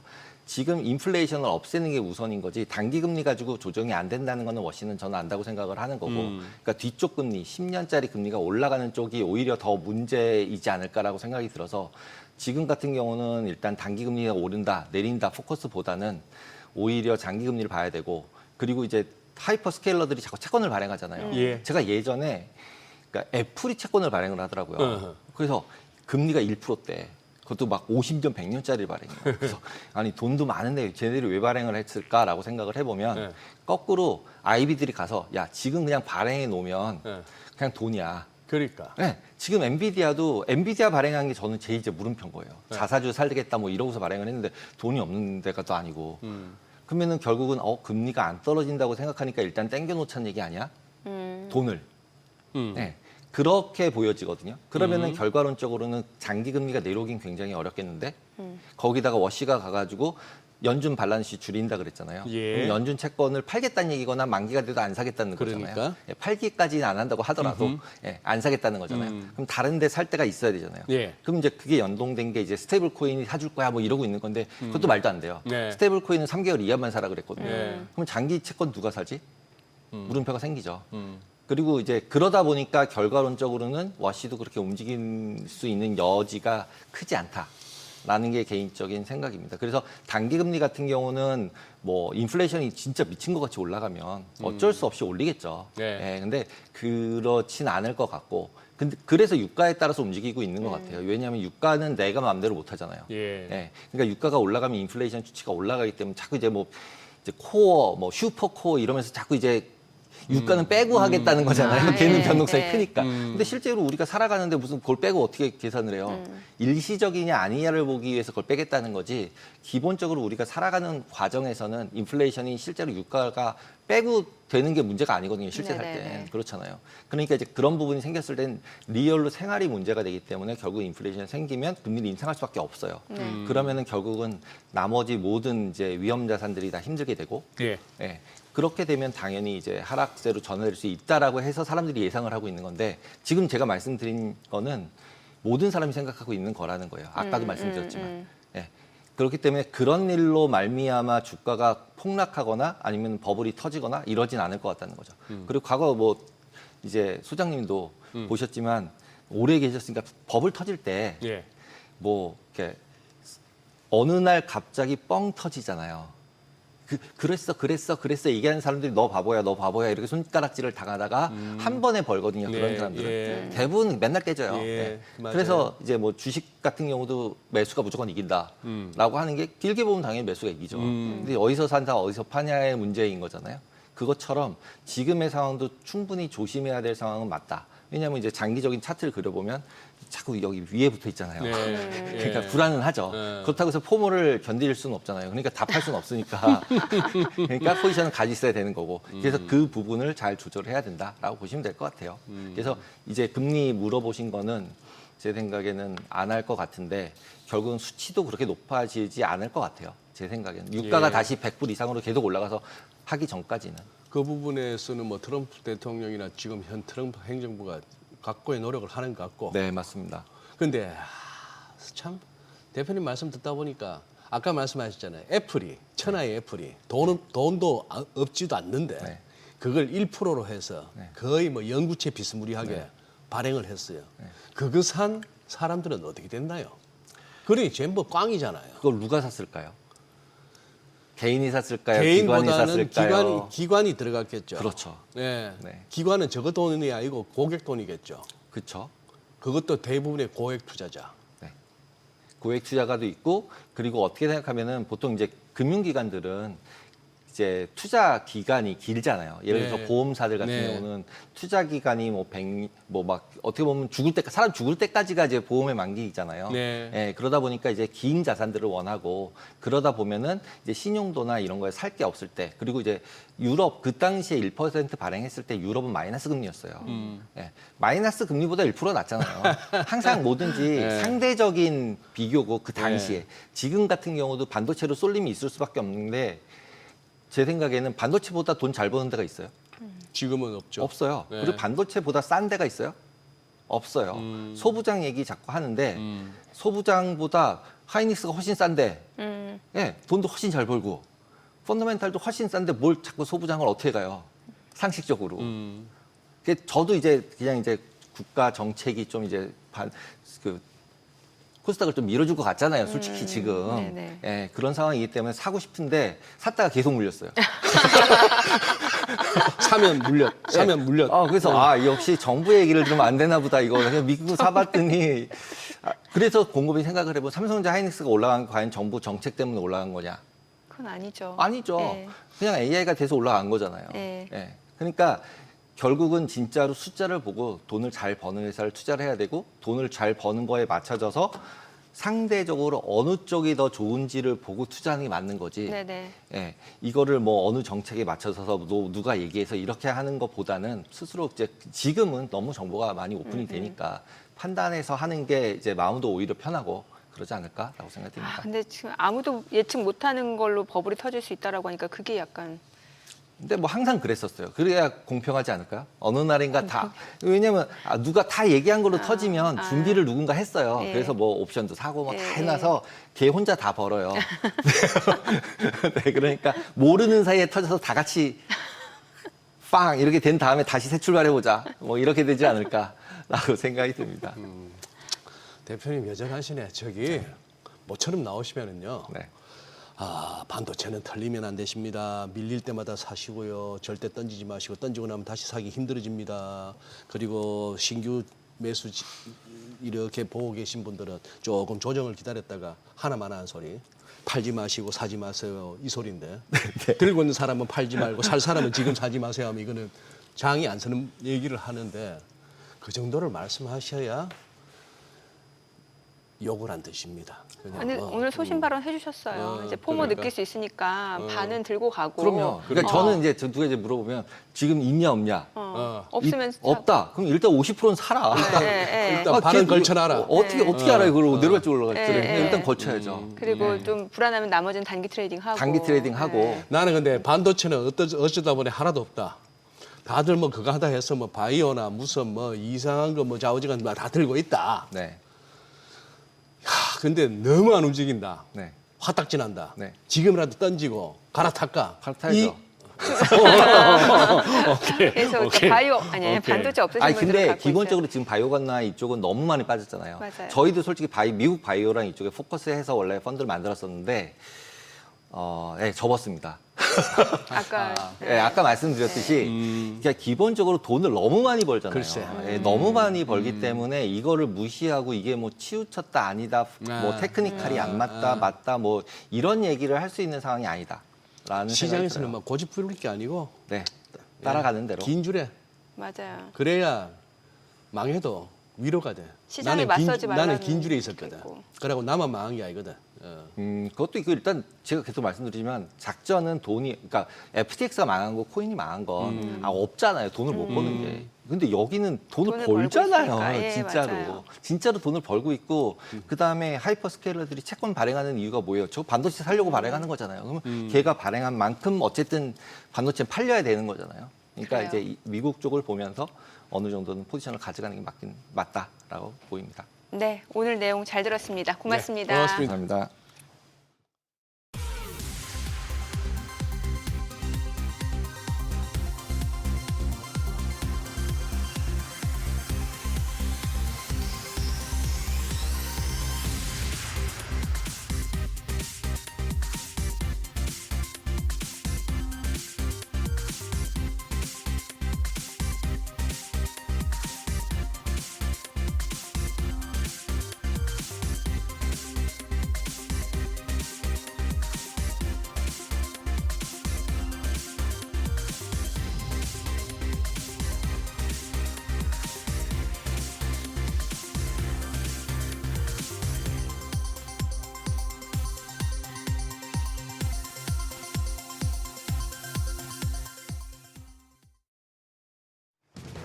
이 시각 시황입니다. 현재 국내 증시 양대 지수는 엇갈리고 있습니다. 오늘은 코스피 1.1% 추가적인 조정을 받고 있습니다. 지금 9,000피 아래로 내려왔습니다. 8,951포인트 기록하고 있고요. 다만 코스닥이 반등합니다. 지난 2거래일 동안 6% 넘게 빠졌기 때문에 오늘은 1.2% 반등세 보여주고 있는데요. 977포인트에서 움직입니다. 수급 상황 보시죠. 유가증권 시장입니다. 현재 외국인 팔아냅니다. 1조 원 넘게 강하게 팔아내고 있습니다. 1조 232억 원 매도 우위 기록하고 있고요. 기관은 400억 원 매수 우위, 개인 투자자가 9,714억 원 순매수 기록 중입니다. 코스닥에서는 외국인과 기관 쌍끌이 매수 우위를 보여주고 있습니다. 외국인이 741억 원 사자 포지션 취하고 있고 기관 역시도 613억 원 매수 우위 기록 중입니다. 이런 가운데 개인만 홀로 1,331억 원 팔아냅니다. 등락률 상하위 업종입니다. 현재 전자제품, 우주항공과 국방, IT 서비스 업종이 상승률 상위권에 위치해 있습니다. 반면 생명보험과 항공화물 운송과 물류 쪽, 자동차 업종은 약세 기록 중입니다. 그럼 시장을 주도하는 테마 종목별 시세 체크하시죠. 마스크 관련주가 상승합니다. 이 중에서 비비안과 클린앤사이언스, 조화제약이 상한가 경신했는데요. 스터닝 밸류 리서치가 클린앤사이언스에 대해서 공기청정기 필터 회사에서 AI 인프라 핵심 수혜주로 부각 중이어서 향후 성장이 기대된다는 진단을 했습니다. 이 소식에 클린앤사이언스가 영향을 받고 있고요. 비비안 같은 경우에는 50억 원 제3자 배정 유상증 입장 결정 소식이 영향을 미쳤고 조화제약의 경우에는 주식 액면 병합으로 주식 안정성을 도모하는 소식에 상한가 집계했습니다. 그 외에는 동국제약이 4.7% 강세로 19,110원대 거래되고 있고요. 휴비스도 0.4% 오름세입니다. 오늘 반도체 소부장단으로 매수세가 몰리고 있습니다. 반도체 기판 관련주가 상승합니다. 이 중에서는 기가비스가 14.5% 강세로 15만 9,100원에 거래되고 있고요. 심텍이 6.4% 강세로 13만 2,200원, 코리아 서키트가 0.4% 강세, 다원 넥스뷰도 0.4% 오름세 보여주고 있고요. 이수 페타시스가 2.5% 올라갑니다. 거래가 11만 8천원으로 집계되고 있습니다. 반도체 재료와 부품 관련주도 전반적인 강세 보여줍니다. 현재 하나마이크론 10.2% 오름세로 5만 4천원, 지오 엘리먼트가 9% 가까이 상승하면서 11,080원대 거래되고 있습니다. 삼양 NC캠이 1.7%, 월덱스가 3.3% 오르며 거래가 29,750원이고요. ISC가 3.6%가 오름세, 거래가 19만 2,700원으로 집계됩니다. 고대역포 메모리인 HBM 관련주까지 보시죠. PSK홀딩스입니다. 9.5% 강세로 현재 거래가 12만 3,150원이고요. ISC 여전히 3.6%대 강세, KC텍이 3.4% 상승하면서 88,200원, YC캠입니다. 3% 넘는 오름세로 12,360원대 거래되고 있고요. ST도 5% 상승합니다. 거래가는 36,550원입니다. 현재 코스피 9,000피를 내주면서 약세 보이고 있는데요. 반도체 투톱에 저가 매수세가 붙으면서 장중의 낙폭을 얼마나 줄여낼지가 중요하겠습니다. 지금까지 시장 상황 전해드렸습니다.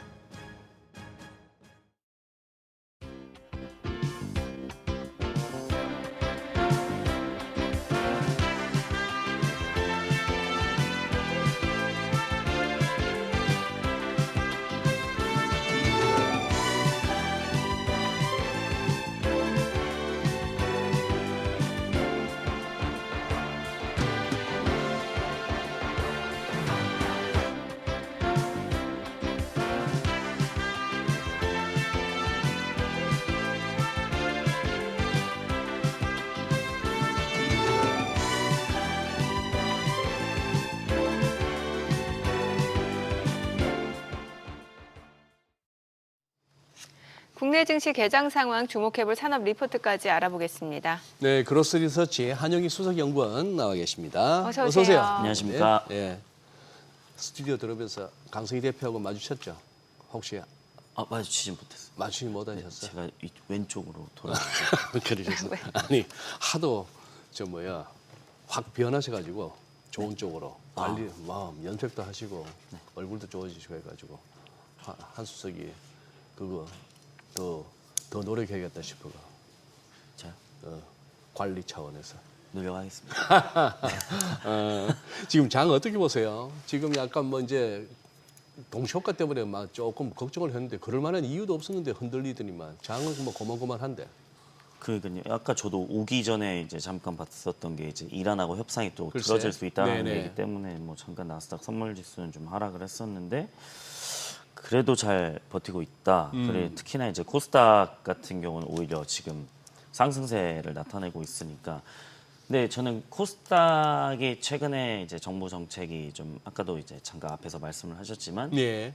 코스닥에서는 이제 2차 전지 바이오가 좀 많다 보니까 저는 바이오 쪽에 좀 많은 쏠림이 이루어질 수 있지 않을까라는 생각들을 하고 있습니다. 네, 왜 그러냐면은 제가 D&D 파마텍 같은 경우에도 메시 시장에서는 이제 살 수 있는 기술이 없습니다. 이제 거의. 왜냐면 보스턴 파마슈티컬의 예.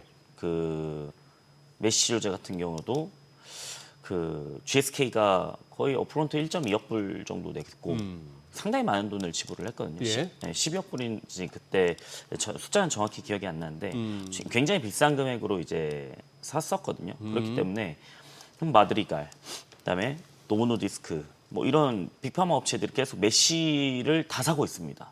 그렇기 때문에 메시 시장에서는 지금 D&D 파마텍이 기술 수출이 아직 안 나왔거든요. 그렇기 때문에 저는 높은 값에 이번에 데이터 보면은 정말 잘 나왔습니다. 그래서 유효성도 입증을 했고 그렇기 때문에 메시 시장에서는 D&D 파마텍은 그 데이터 나오기 전에 사실은 조금 협상력이 떨어졌을 수는 있거든요. 왜 그러냐면 아직 발표 안 됐잖아. 예, 그러면 할 말이 없거든요. 예. 근데 지금 데이터 너무 잘 나왔잖아요. 얼마 해줄 건데? 약간 이런 느낌인 거죠. 그렇기 때문에 D&D 파마텍이나 아니면은 좀 비만 치료제 쪽, 그다음에 지금 장기 지속형 비만 치료제도 굉장히 좀 좋은 모습들을 나타내지 않을까 하반기에는 그렇게 생각을 하고 있습니다. 뭔가 구체적인 정책이 나올 것 같아요. 조금 코스닥 쪽에 힘을 실는. 사실 아직은 좀 예측하기는 예측하기는 어렵지만 어렵죠. 네. 네. 근데 살짝 기대감은 있어요, 또 시장에. 네, 그리고 지금 보자면은 전자닉스가 지금 굉장히 많이 상승을 한 상태에서 더 목표 주가 상향을 올리고는 있잖아요. 근데 부담스럽긴 할 겁니다. 그러면 네. 저는 이제 하반기는 어디 쪽으로 또 흘러가냐? 반도체 소부장 쪽. 오늘 딱 나오고 있잖아요. 그러네. 예. 네. 왜 그러냐면 하나마이크론이라든지 VM 저희가 일전에 한번 VM도 소개드렸었고 PSK 홀딩스라든지 PSK 홀딩스도 지금 한 12% 정도 이제 상승을 하고 있는데 이런 반도체 소부장 지금은 이제 어떻게 보면은 장비 업체들 먼저 가고 그 다음에 뭐 소재나 부품 업체 이렇게 좀 갈 수 있지 않을까 이렇게 생각을 하고 있습니다. 네. 오늘 소개해 주실 산업보고서 어떤 내용이에요? 네, 오늘은 네. 저희가 전력기기에 대해서 좀 가져왔습니다. 전력기기. 네. 전력기기가 지난주인가 지지난주에 한번 피크아웃 우려가 되면서 LS라든지 효성중공업 아니면 HD현대 뭐 이런 쪽에서 좀 주가가 조정이 좀 나왔었거든요. 근데 네. 저희가 리포트를 좀 쓰면서 과연 지금 피크아웃이 맞을까라는 생각을 좀 했습니다. 근데 저희가 내린 리포트의 결론은 뭐냐면 피크아웃은 아니다. 더 수주잔고는 더 늘어날 가능성이 높기 때문에 예. 지금 피크아웃을 얘기하기는 조금 시기상조다라는 결론이 나왔습니다. 그 이유를 먼저 들어드리자면 AI 추론 시대로 변했습니다. 그렇기 때문에 전력기기 산업은 이제 변압기 공급 부족에 따른 호황이 있었습니다. 근데 이제는 AI 추론, 에이전틱 AI로 넘어가면서 한 번 더 증설 사이클로 좀 연결될 가능성이 높다라고 생각을 하고 있는데 일전에 전력기기 업체들이 변압기 업체들이 쫙 올라갔던 이유들은 뭐냐면 23년도부터 24년에 이제 노후화된 미국의 전력망 교체 수요, 그 다음에 생산 능력이 제한적이어서 공급이 타이트했습니다. 그렇기 때문에 이 긴 리드 타임 때문에 출발을 한 거죠. 그래서 수주잔고가 올라오면서 실적이 올라온 거고요. 그래서 한국의 전력기기 업체들이 북미양 수주잔고를 굉장히 많이 포커스를 맞춰서 본 거고 수익성이 증가하면서 사이클을 좀 이끌었다라고 보시면 될 것 같은데 이후에는 이제 AI 데이터 센터 투자가 계속 늘어나면서 이미 시장에서 크게 늘어난 수주잔고랑 기저효과 감안하면 여기서 이제 피크아웃 우려가 좀 제기가 됐었던 거죠. 근데 아까 말씀드렸다시피 생성형 AI에서 에이전틱 AI로 진화를 하면서 필요 연산량이 급증을 엄청나게 했습니다. 네. 그러면은 쓸 수 있는 전력도 더 늘어났다라는 거죠. 그렇죠. 그래서 추론 서비스가 가동되는 동안 24시간 내내 이제 멈추지 않고 전력을 다 빨아먹고 있는 거거든요. 그렇기 때문에 AI 데이터 센터 전력 수요는 기존 전망을 웃도는 수치로 속도가 빠르게 증가하고 있습니다. 네. 그래서 실제 둔화가 예상됐던 26년도 빅테크의 캐펙스 투자가 오히려 상향이 된 거죠. 그래서 5대 CSP 합산 기준으로 보면은 7,400억 달러를 넘어서는 수준까지 상승을 했습니다. 그래서 전력기기 업황은 피크아웃이 아닌 수주 상단이 좀 더 높아질 가능성이 높다라고 생각을 하고 있고요. 자, 그럼 빅테크 캐펙스의 상향은 결국에는 전력기기에 대한 발주 확대로 이어질 가능성이 높다라고 저희는 생각을 하고 있는데, 그러니까 MS라든지 아마존, 메타, 뭐 알파벳 주요 빅테크 업체들이 AI 데이터 센터 투자를 좀 확대를 하면서 부지라든지 냉각이라든지 전력 인프라에 대한 투자도 같이 증가를 하고 있습니다. 예, 예. 그래서 최근에 데이터 센터 건물을 짓는 거를 좀 보자면은 이게 하나의 건물로 끝나는 게 아니라 여러 동의 데이터 센터를 같은 지역에 순차적으로 건설을 합니다. 그렇기 때문에 충분한 전력 확보 여부가 이제 입지 선정하고 가당 시기를 결정짓는 핵심 요건으로 좀 부상을 하고 있거든요. 그렇기 때문에 이 데이터 센터의 전력 수요 증가는 유틸리티 설비 투자에도 직접적인 영향을 미칩니다. 자, 그러면은 유틸리티는 결국에는 어떤 식으로 돼야 되냐면 예상 전력 사용량하고 전력망 접속 수요 바탕으로 투자 규모를 결정을 합니다. 그렇기 때문에 미국 주요 유틸리티들도 중장기 캐펙스 계획을 계속 상향하고 있는 거거든요. 그래서 저희가 봤을 때는 이 빅테크의 캐펙스 투자는 결국에는 데이터 센터 계약 부하 증가로 이어지고, 그다음에 유틸리티 업체들 캐펙스 투자 확대로 이어지고, 그다음에 전력기기 발주 증가에 대한 연결고리로 강화될 수 있습니다. 저희가 실제 전력기기 발주에 대한 영역은 크게 4가지라고 좀 보고 있는데요. 자, 첫 번째는 뭐냐면 개통상당 송전망입니다.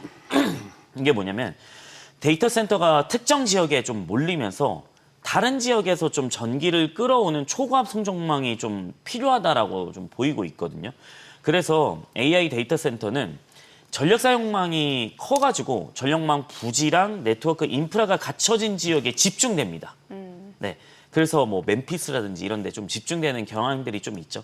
그래서 최근에 765kV 송전망 발주가 늘어나고 있습니다. 이게 무슨 말이냐면 기존에는 345kV 수준의 변압기로 한계가 있는 거구나 네. 라고 생각이 드는 거죠.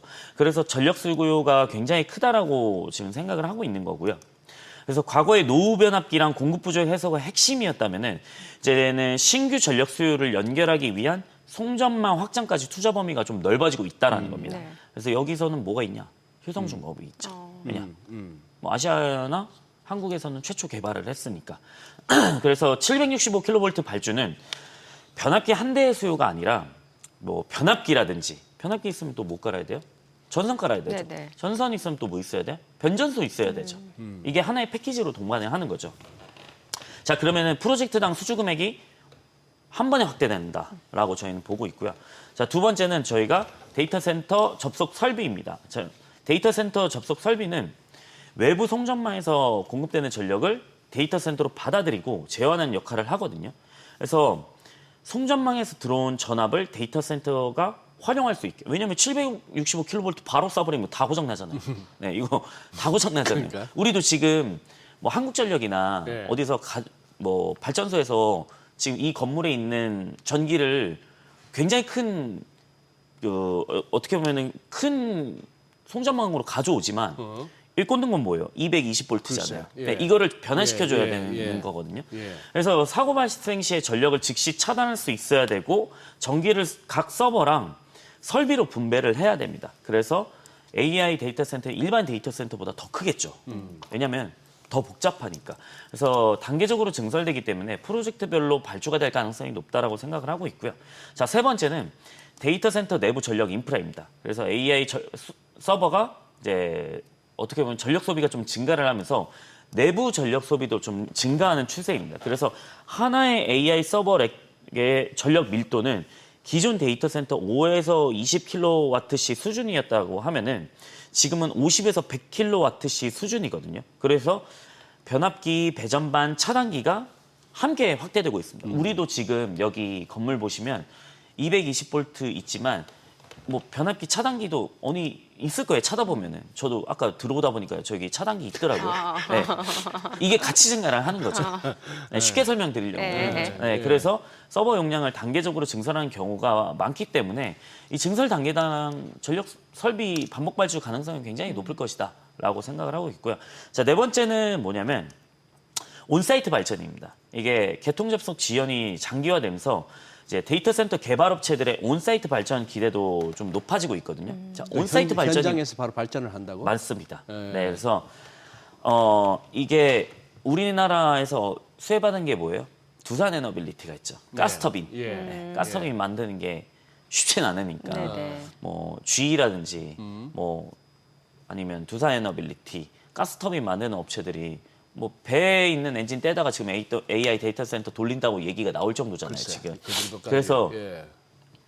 온사이트 발전 같은 경우에는 결국엔 자기들이 자체적으로 하겠다라는 건데, 그러니까 블룸버그 에너지 설문을 좀 저희가 찾아봤습니다. 25년도 11월 설문에 따르면 2030년까지 전력을 100% 온사이트로 발전을 조달할 것으로 예상되는 설문을 좀 진행을 했는데 4월 달에는 2025년 4월 달에 27%에서 33%까지 상승을 했습니다.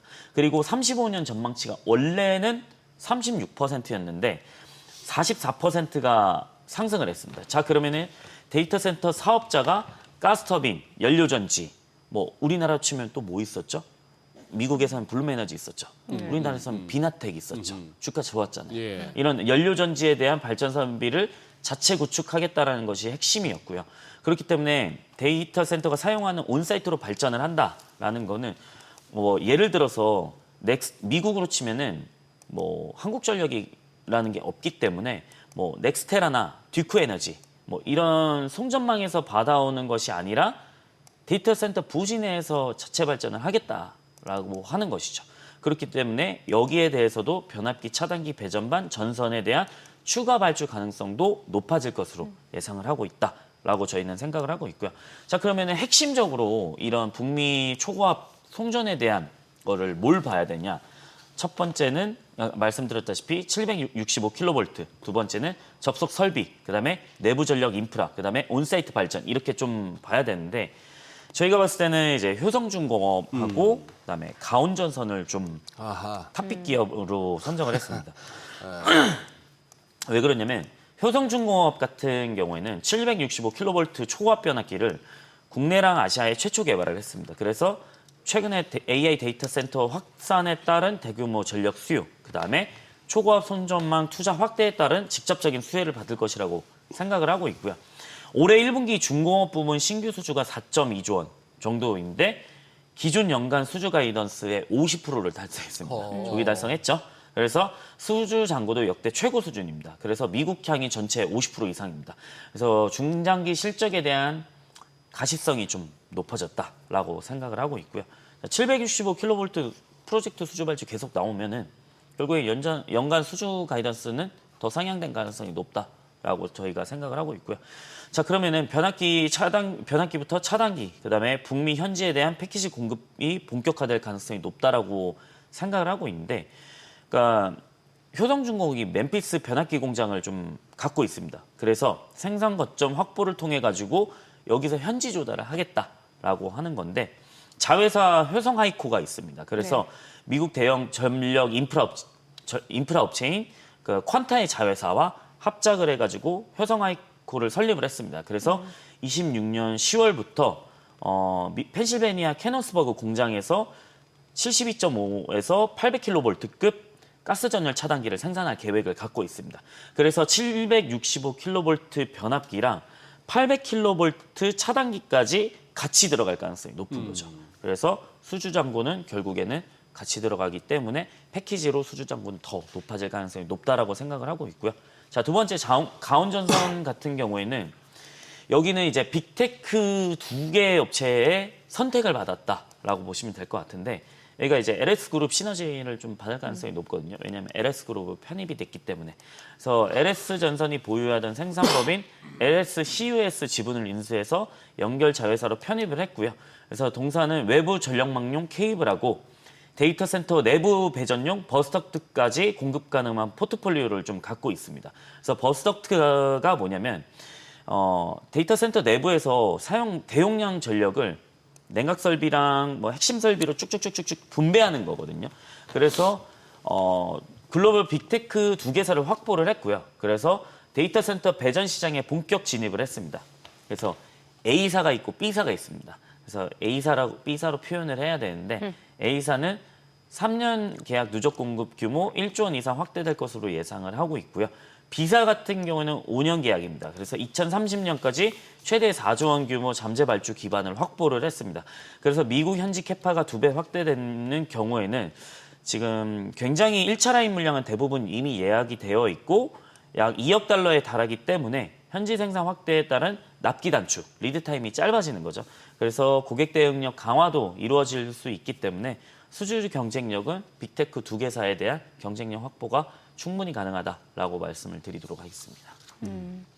야, 가온전선은 요즘 이게 상당히 이렇게 회자되는 종목인데, 실제 이 주가 상승 급등 양상을 갖다가 실적이 어떻게 뒷받침되는 거예요, 지금 현재?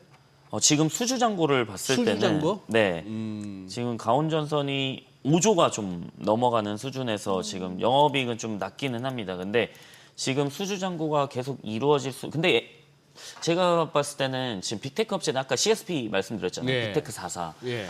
그러니까 지금 엔비디아, 뭐 베라루빈, 그다음에 뭐 블랙웨어 같은 경우에도 지금 비싸서 안 사는 거 아니야 이런 얘기를 하지만 자금 조달 계속하고 있잖아요. 예. 그러니까 경쟁이 이루어진 거죠. 그럼 데이터 센터 건설 띡 하고 끝나는 게 아니고 거기에 있는 전선이라든지 변압기 차단기 다 들어가야 된다라고 들어갈 수밖에 없잖아요, 사실.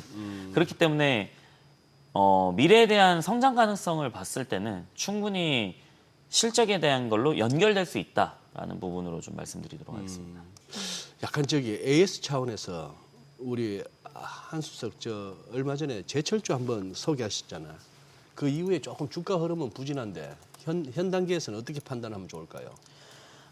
아직까지는 이제 제철주 같은 경우에 저희가 이제 현대제철하고 동국을 좀 말씀을 드렸는데 봉영광하고 그다음에 H빔 쪽으로 좀 말씀드렸었습니다. 그 당시에. 근데 지금 현대제철 같은 경우에도 지금 영업이익 가이던스가 이번 연도에 4,700억이고 작년 기준으로 봤을 때 2,100억 정도였거든요. 네. 그러면은 지금 영업이익 가이던스가 2배 이상 뛴 부분들인데 사실 지금 코스피에서도 AI 쪽을 좀 많이 건드리고 있지만 뭐 반도체 아니면은 다 소외되는 시장이 좀 있기는 합니다.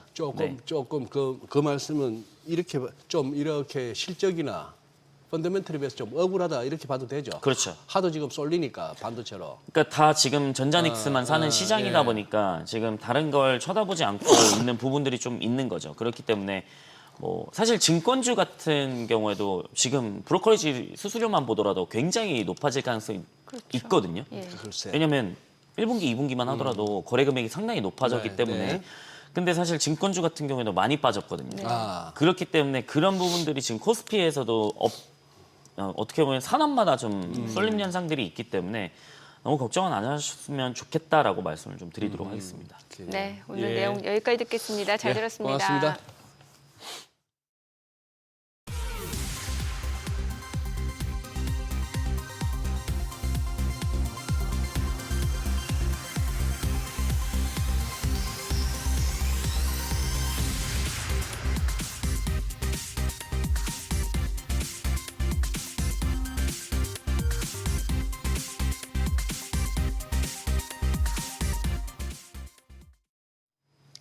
지금 코스피 상승으로 전환이 됐습니다. 9,117포인트, 코스닥 지수는 974, 양시장 상승 흐름 이어지네요. 네, 뭐 개인의 힘이 그리고 돈이 여전히 많네요, 그죠? 네, 저희 방송 중에 전해드린 내용과 관련해서 모든 투자 판단의 책임은 투자자분들께 있다는 점 알려드립니다. 네, 세상의 모든 돈 되는 정보 머니쇼. 오늘은 여기서 인사드리겠습니다. 여러분의 모든 경제 SBS 비즈가 함께하겠습니다. 저희는 내일 오전 8시에 찾아뵙겠습니다. 고맙습니다.